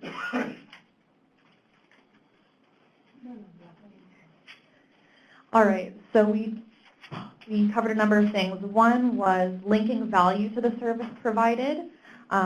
One of those, and the overarching way to do this was to know and assess what is locally valued, what the demand is locally for something, to create complementary services, so embed one needed service within something that is wanted. And I forget what was the example that you gave for that. So as an example, provide linking a local community, say lead farmer to input supply companies so that he can help provide the last mile access to input and provide embedded training on top of that. So people may not be willing to pay for the training or the information, but they would pay for the input. So it's a diversified set of services. And then we talked about the difference between people seeing inherent value in something versus marketing social value. And a number of times that theme came up in our discussions, which was kind of using business and marketing models to promote a certain service or value, taking notes from the private sector. So to get private sector involved also, building a business case for something. So if you can get private sector involved and say, we are doing this intervention that's going to have livelihood development in the short term, if you provide these things at a discount, in the long term, people will be able to afford them later. So getting people business incentive, financial incentive to do it, and building linkages to existing institutions. So working with local institutions, whether local or high level, to get them participating in programming and helping institutions, putting it in language that you're saying you're going to help them meet their own goals.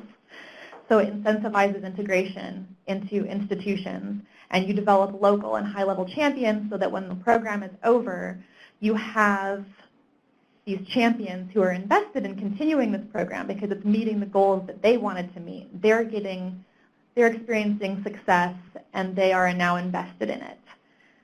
And over time, we were talking about how sustaining capacity is of all of these four aspects of sustained resources, capacity, motivation, and linkages, the capacity would be the most difficult because if it's resource dependent, and also training, so that as you have turnover, you then have to, it's possible for the knowledge to be dissipated over the course of, it, as an example, if you're copying, you make a copy of a copy of a copy, it kind of gets faded out over time.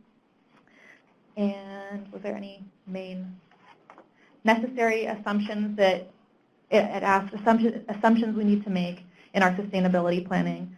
One was that we assume rational incentives and values. So we assume that we have something that would be of value. We assume that public policy direction is constant, and we assume the economic situation would be constant, and that all throughout, in order to maintain sustainability, as we plan and implement, we need to have a feedback loop through all stakeholders.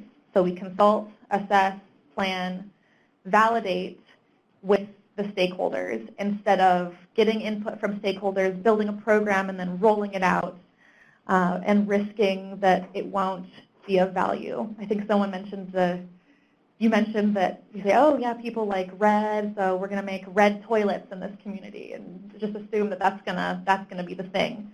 We need to go back and have communication feedback through all stakeholders. And for success, have post-evaluations, including a learning agenda for some of the Food for Peace programs. Thanks. And adaptive management, I'm being told. Come up with a rap song on that, Joan, by the end of the day about adaptive management. Closely linked to that topic, we'll move to this group who talked about the necessary adjustments to sustain service provider interest in service provision. So we had beneficiary demand here, but now service provider interest in service provision. Okay, so when we talk about service providers, we first had a short discussion on the different types of service providers that there are out there, public versus private sector service providers, and then private versus private. There's lots of nuances within the private sector. And then we sort of moved to, so I guess it's a motivation, looking at the motivations of the service providers and keeping them interested in their interest in the service provision long term. So then we looked at the framework. Level of approach can be very different when you work with different types of service providers. So the private sector may need very different types of capacity building than the public sector. And while that may seem obvious, it also requires a lot of adjustment within your teams and how they approach working with the private sector and how they work with the public sector. So we then moved to helping service providers, specifically the private sector, be more community focused, just like you would think of a CSR type of approach, but how they become linked in terms of their interest, and then they stay linked because of their focus and their developed interest in the community over time. So it's more of a behavior change in your linkages. So quickly moving on, helping communities exercise their voice or organize their thoughts and needs, so the public or private sector service providers can actually meet those needs, so that you're not having a mismatch between those services provided and then what the actual local community needs. And wrapping up with identifying where communities are in the economic continuum of demand, so can they actually access what those services are available to them? Are they actually there in terms of being able to pay for it? Or do those service providers need to come to them, and trying to figure out what's most appropriate for that local community? And finally, in terms of sustainability, we talked about training community resources, very similar to some of our other colleagues who, community resources in terms of human capital, who then become the links and are the handover strategies in the end. Okay, thanks. All right, thanks so much. I think we may have skipped one of the questions related to maintaining behavior changes, which is unfortunate. But something to think about as you leave this consultation is How do we maintain behavior changes resulting from project initiatives at the end of projects? We do have two groups who talked about necessary adjustments to sustain or replace the resources that have been supplied by projects. This group and our online group. So, you guys ready to start? Sure. Do you want to start with the online? Again, necessary adjustments to sustain or replace resources supplied by projects. Well, we kind of answered this question and kind of went on our own tangent. But we talked about rethinking or re-emphasizing how individuals or groups are motivated and the need to really assess that at a community level to be context specific. And then some of the other things that I thought were interesting, and then other people can feed in. We talked about if we're looking at a systems perspective, how can we leverage some of the SBC gains and lessons that we've learned from changing at a household level and translate that into systems? And how can we really learn and build upon what we've done before to take our systems to the next level and fit within sustainability? We talked about engaging community leaders to really understand their priorities and how that they can then align that to the project for continued sustainability to work together more closely. And had a call for, we really need more sustainability studies. You know, it's great that Tufts has done one. We need more and more and more, so we're not acting out of theory, but really on evidence. And anything to add? Let's hear from the online community who also looked at that question. Yeah, we talked about some of the same things, some different.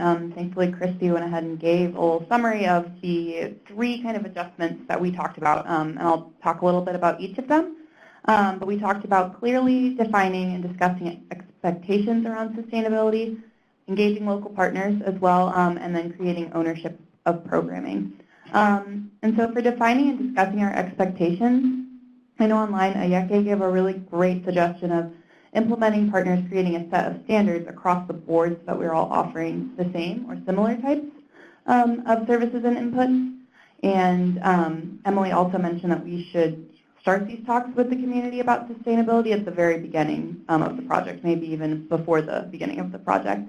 And that this has to involve implementing partners, the donor community, and the beneficiary community. Like I said, we also talked about engaging local partners and then creating ownership of programming. Some of the successful projects and examples we talked about, there was a lot of ownership from the community. And part of that would also be empowering local NGOs who can make that more sustainable. Okay. Anything else to add on resources?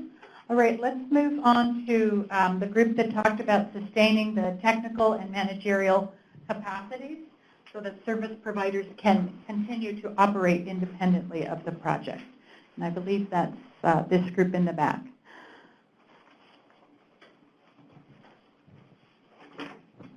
Okay, I'll run through this list quickly. I think we talked about many of the same things that other groups have discussed, but in terms of potential adjustments, we started with needing to plan from the outset to accommodate for shocks.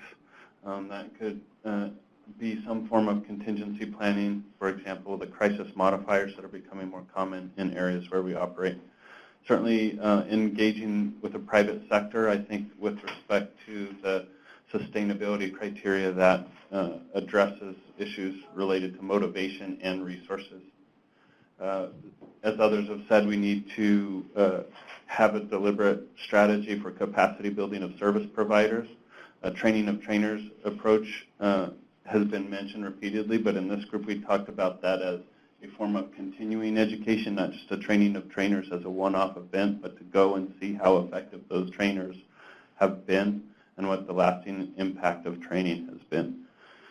We also mentioned the importance of identifying catalysts and change agents at the community levels and deliberately linking those change agents, oftentimes who are volunteers at the project startup, later on to government service or other service providers. We also talked about an important adjustment is finding ways to incentivize learning from failures and challenges. Often we have an incentive to really promote where we've had successes, but we think that there's much more learning that can be done and certainly some progress that can be made towards sustainability if we really look intently at where we've come up short. Among assumptions, I think one that we mentioned is there's an assumption that service providers exist whose capacity can be built. That is the case in some contexts. In others, it's not always the case. And then I think another important assumption that we mentioned in this group that we've heard elsewhere is assume that shocks will happen. Often in TOC or when we build out our strategy, we assume that shocks will not and everything will go smoothly. But experience shows us that we should assume the opposite. Determinants of success. Again, this goes back to incentivizing learning, but I think one determinant of success that was mentioned beyond these impact indicators in terms of nutrition and food security is that we should be able to see a process of transparent and consistent learning throughout the project. That's a success in itself. Another potential indicator of success is diversified and shock-resistant livelihood strategies among our target population. Another, and just an example, would be male engagement in women's empowerment initiatives. And at the end of the project, another potential sign of success would be the linkages between informal and formal structures at the community level. Beyond programming, we talked about what several other groups have, just the importance of analyzing sustainability, measuring it, making sure that we do this at the outset of the project, and then including post-project sustainability studies. One important aspect of that, if we really want to be sustainable, is to actively engage the community in determining what are the criteria for sustainability, what does sustainability look like to them, how are they involved in ensuring that it's sustainable. Okay. Did anyone want to add anything from that group? Okay. We'll move on to our final key factor, the linkages, and hear from the group that discussed necessary adjustments to programming so that we sustain the linkages between beneficiaries and the systems that are strengthened under SO2.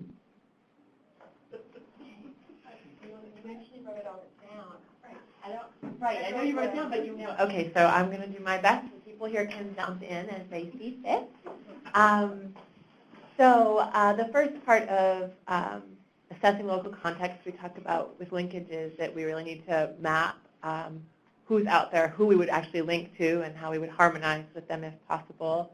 And in so doing, we need to understand with those people we'd link with, or those entities with which we would link, what are the constraints, what are the things that we can do about those constraints, and what are constraints that we can't address in our project?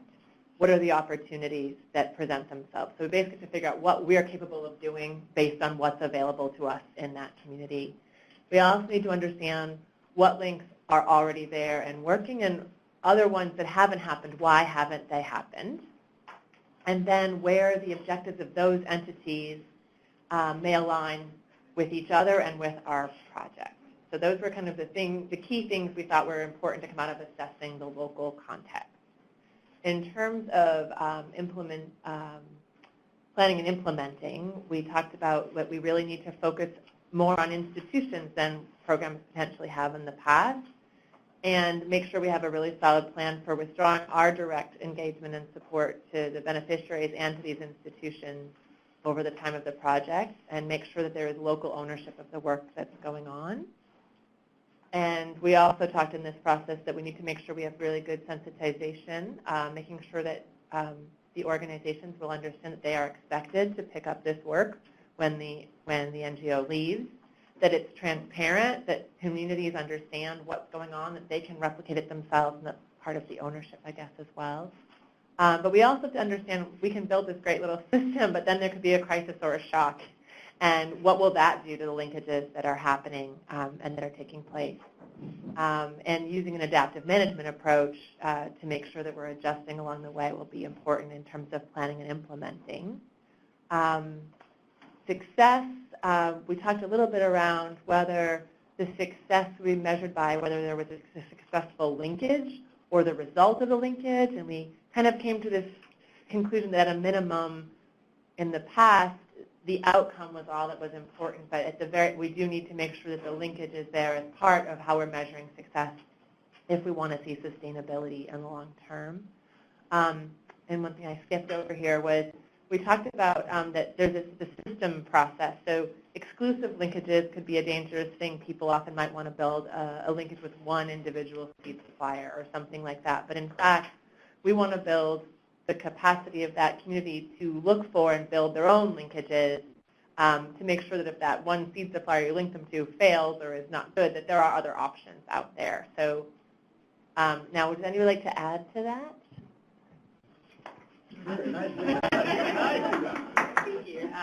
Great job. Oh, that was a rich discussion. What were some of the common themes? I heard things coming from all your groups that seem to be similar.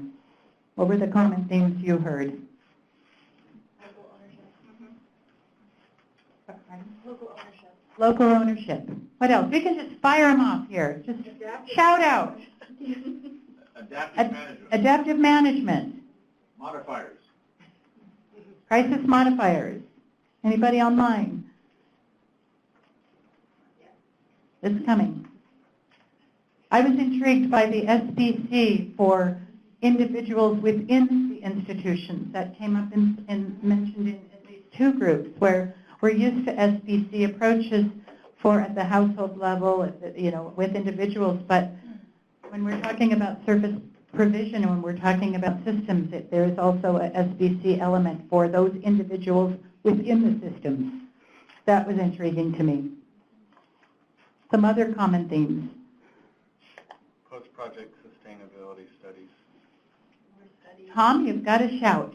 Post-project sustainability. Ah, yes, more studies. Okay. Plan from the beginning. Mark. Near the end of our conversation, a question came up. How long is sustainability? How high is up? That kind of thing. And the suggestion was made that there need to be post hoc studies, several years hence. In the way the exit strategies studies were done, that is, you don't do it just immediately at the end of the project, but 5-10 years later, if possible, to see what is a sustainable model, so that we can learn from that. Yes, and funding for those studies. Exactly. Online?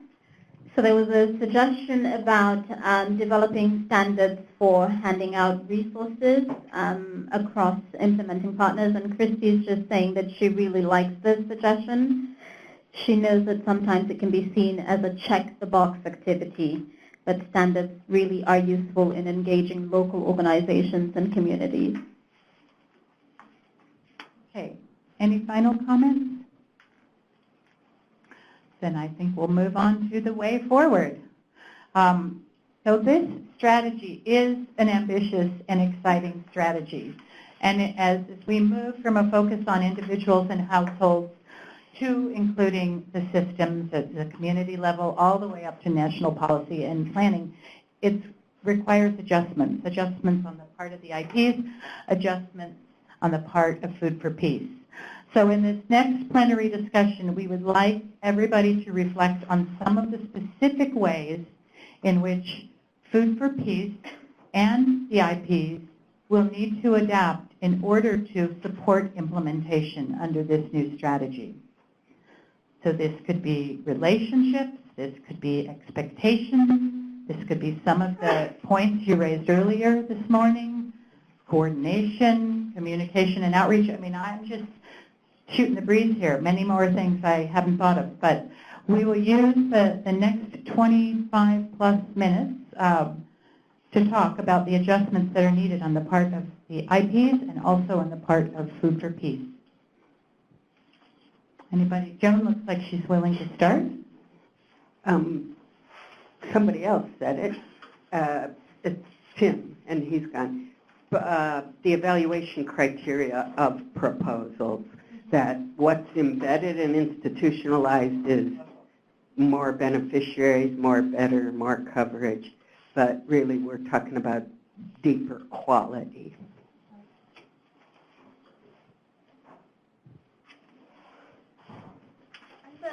Just a question, do you feel in the current RFA that there is not enough focus on sustainability? I think it's part of the evaluation criteria. I think it's an institutional heirloom, you know, that's gonna, that people feel permeate. We don't know how proposals are evaluated, do we?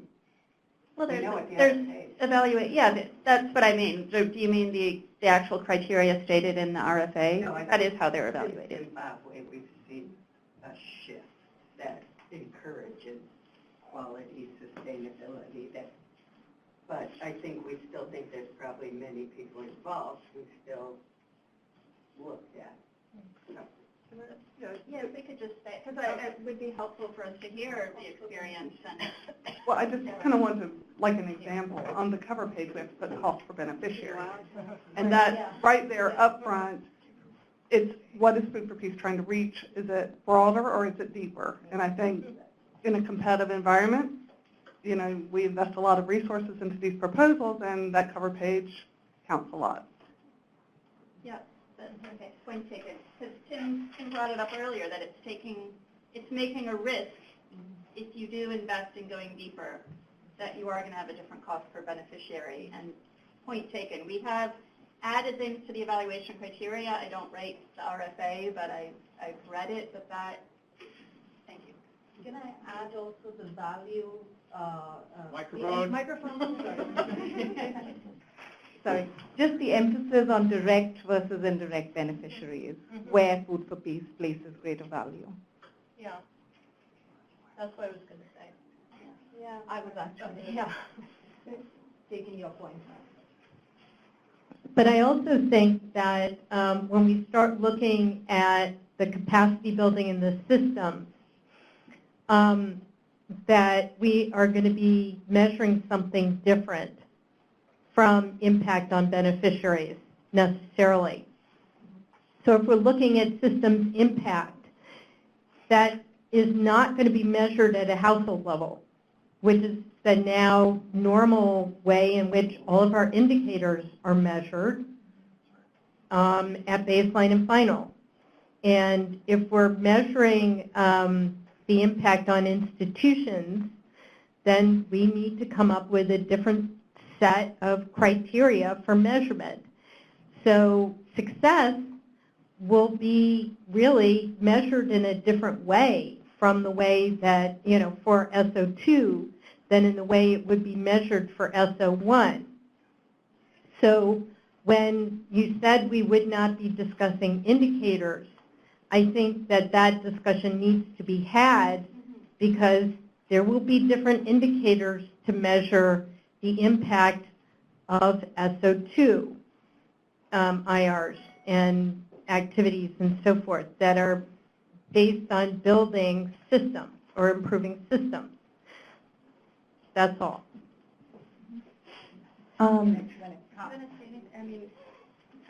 ahead, and I do want to. Yeah, we weren't going to be discussing indicators today, but that doesn't mean we won't be discussing indicators. That's not the intention. And there have been some consultations already, and both internally and externally, that did look at how do we start measuring SO2. And Santa's doing some work on coming up with some good systems level indicators. Sujata, I think, has been hard at work on that. So, but absolutely, there needs to be more work about how we define success and how do we measure it.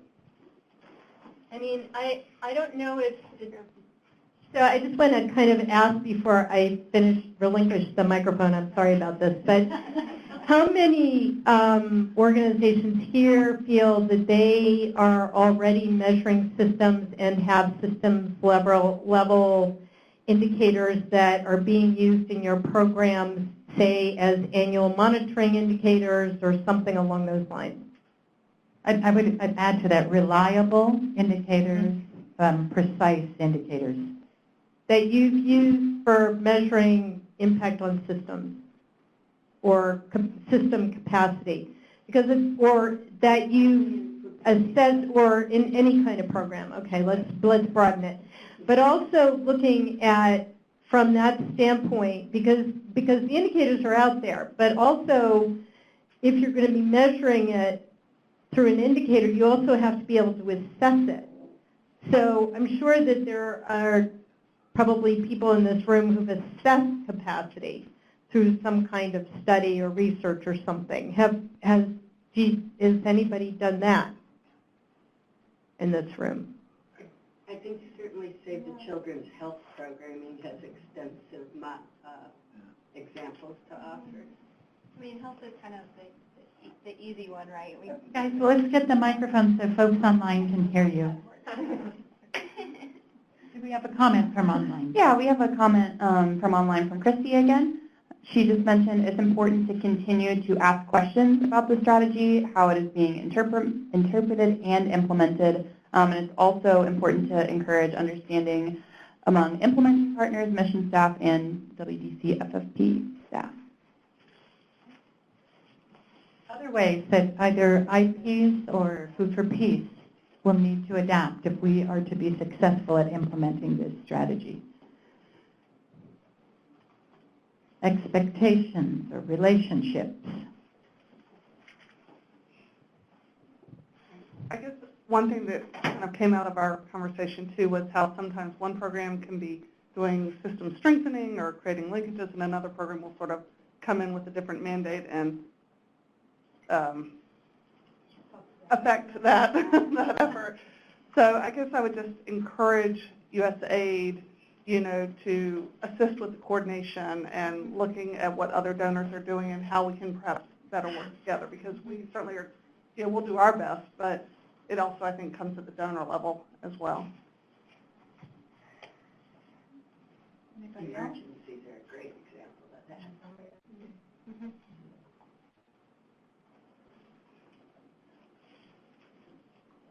Joan, are you at liberty to share some of the internal discussions about how Food for Peace has talked about adapting to support this strategy?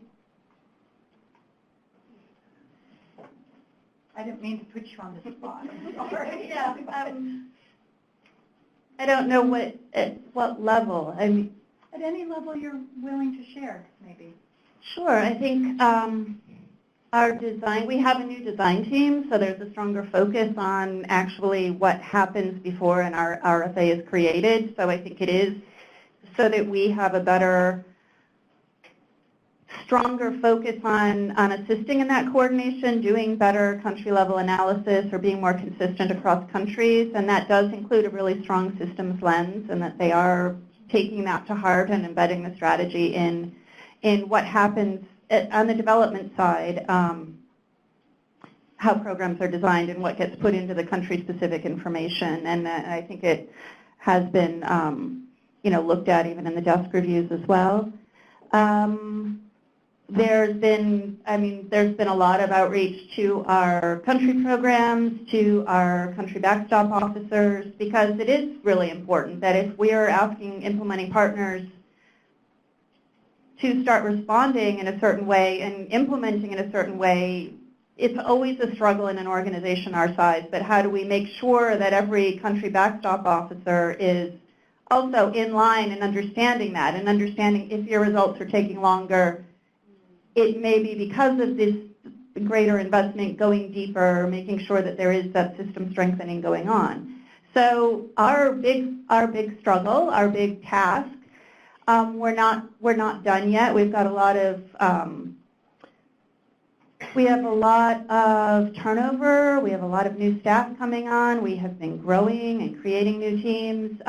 It's part of running an institution of the size that ours is making sure that we have orientation and sensitization within Food for Peace, so that every country backstop officer is in line and understanding, and that we're speaking with one message. And I mean, it's always been a struggle for us, even before the strategy existed, making sure that current policy around PM2A, for example, or that we may not be doing blanket rations, that we're speaking consistently. across the entire organization globally. So I guess we've been looking at all of our mechanisms, whether emergency or development, and making sure that language is built into the RFAs. We've been doing training for staff internally and sessions just talking about a lot of these issues, really engaging around our own learning agenda.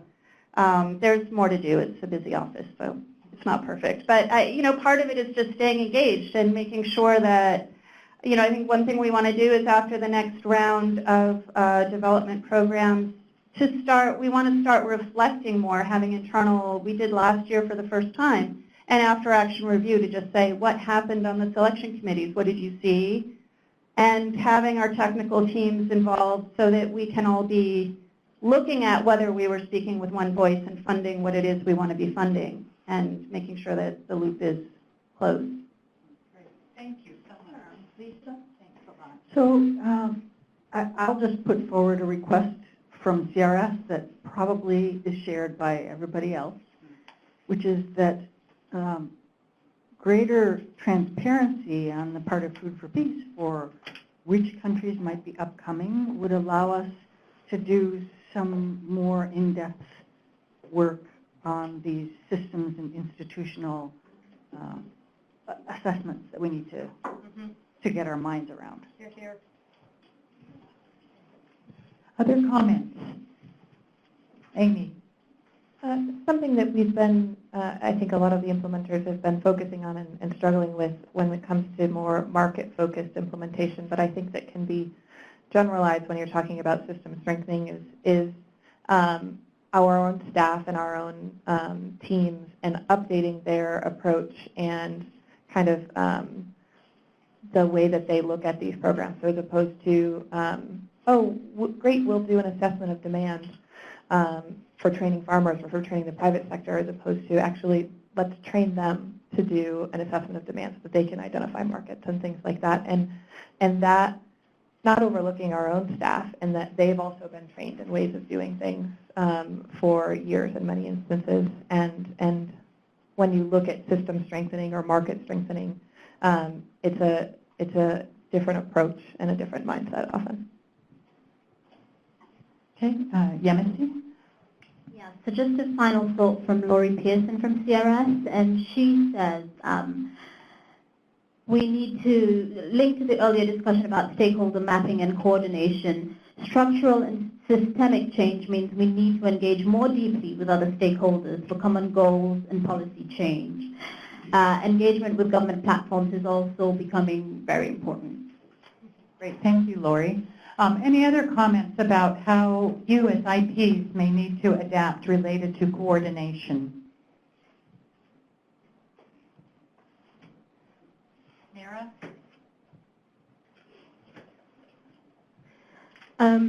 I think that for us, coordination there's never been a demand or a supply when it comes to coordination. What I mean by a supply is that there may be other folks out there to coordinate with, but they haven't been interested. So on both ends, some demand, and on both ends, some supply and some interest and some incentives around coordination. It's an entirely different way of working. It's not what we're used to. And when I say we, I mean on all ends. So, it may be different donors, it may be local institutions, it may be, different projects that are funded in the same area. And, building that into our systems, into our DIPs, into our kind of ways of working, it's not normal. And it's not the way we've done things normally, and changing that is demanding. Does anybody, I'm sorry, Mary, did I cut you off? No. Does anyone in the room have some effective examples of where you have seen good incentives to coordinate? You mentioned that there's no incentive to coordinate, but is that true? Have we seen some areas where there's been good incentives to coordinate? Well, I was just going to say the earlier example of emergencies. I mean, donors and the implementers come together and, know what the coverage needs to be and the ration calculations and so on.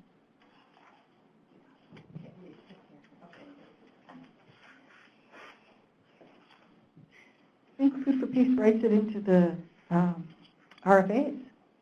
But I think perhaps what Mara is referring to is that there are projects and ongoing efforts that we're supposed to coordinate with, and we're not certain that the message is getting to them.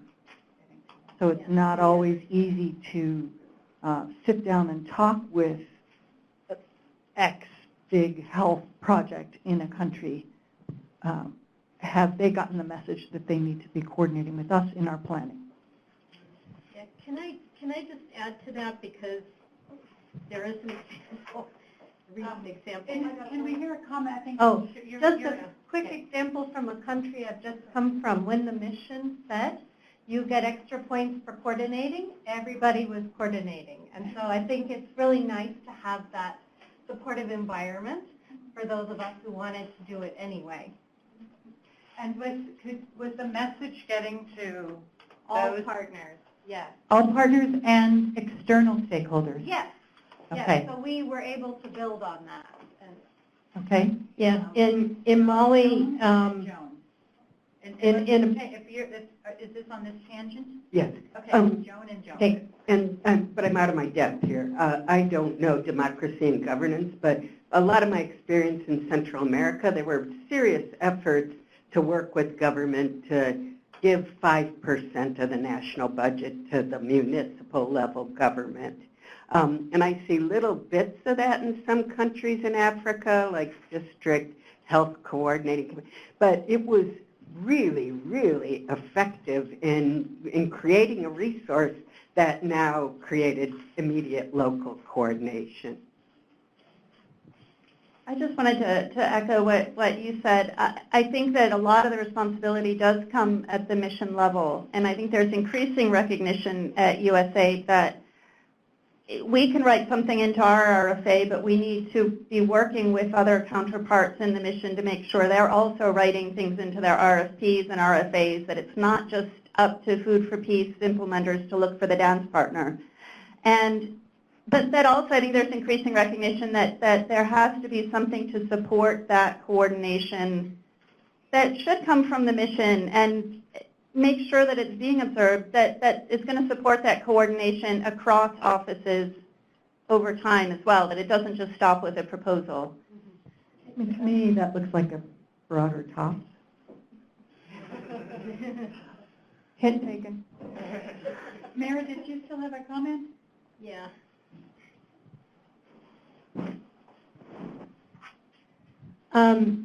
In Mali, it was actually taken to a very far extent. It was like what we were charged with is basically the mission sent out a letter to every single USAID partner saying you are to coordinate with X project.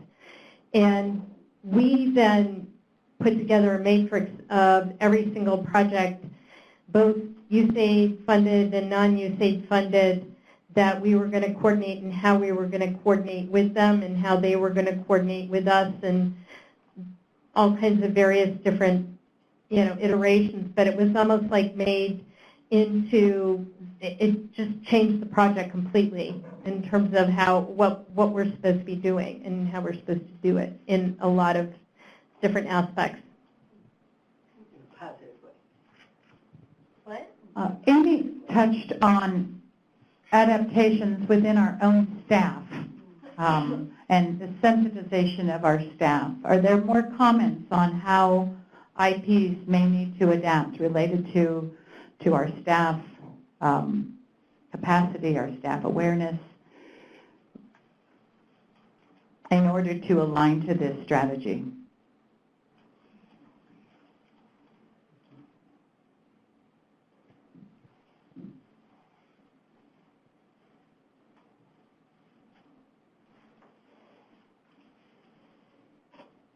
Maybe not. Okay, any other area? Oh.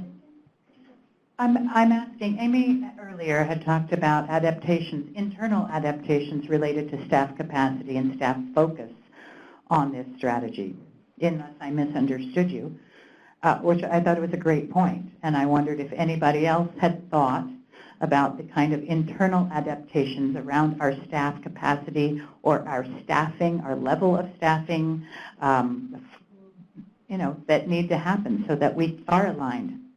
Joan?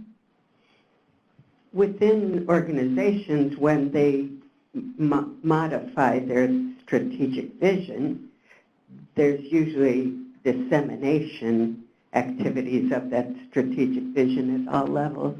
So I do think it would be useful for dissemination down to country level and discussion of the vision.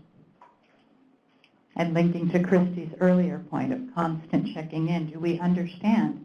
Do we understand what we're trying to do here? Do we understand the terms of Food for Peace? And what do we mean by system strengthening? What do we mean by stand-alone cross-cutting issues or integrated cross-cutting issues? It seems that we're hitting a lull. Are there any, maybe you're all hungry. Those carbs burn off quickly, don't they? Are there any final comments? Yes. I just want to bring us back to one of our first group. The first group work touched on your previous question that I was slow to respond to on staff capacity strengthening, which is this SO2 really requires us to think carefully about what does advocacy mean. And please jump in because I may not have captured all the points, but it didn't come up in the previous report out, and I thought it's useful to come back to this. Yeah. So ensuring that the community voices can be heard up throughout all the levels of the system requires both strengthening capacity of government and private stakeholders as well as capacity of staff and communities to advocate. Is that right? Or did I? All right, Suzanne. I guess I'm a mic runner. No, I'm just looking back at the parking lot issue back here, and I think it's a good point to say, we need to step back and look at the regulations and how that may impact what we're trying to do, looking at restricted goods and how we program those or whatnot. But, to sit there and think about operationalization and especially adaptive management, what's pre-approved, what's not, where's our flexibility, will be a great next step. Yeah, absolutely. Are our staff well-versed in adaptive management? Are our managers, are our COPs versed in adaptive management? All right, I think it's time to wrap it up here. I just want to send a big thanks out to all of you for requesting this consultation in the first place, and a big thank you to Joan Whalen for also requesting it. It's wonderful when two ideas come together. So thanks to all of you. Thank you to Yemisi and Holly for managing the online community, and the online community for being so patient. I know I'm just really admire you for sticking around for 4 hours. Thanks to Sheila and her team for impeccable organization of this event. So have a great week. Thank you. You will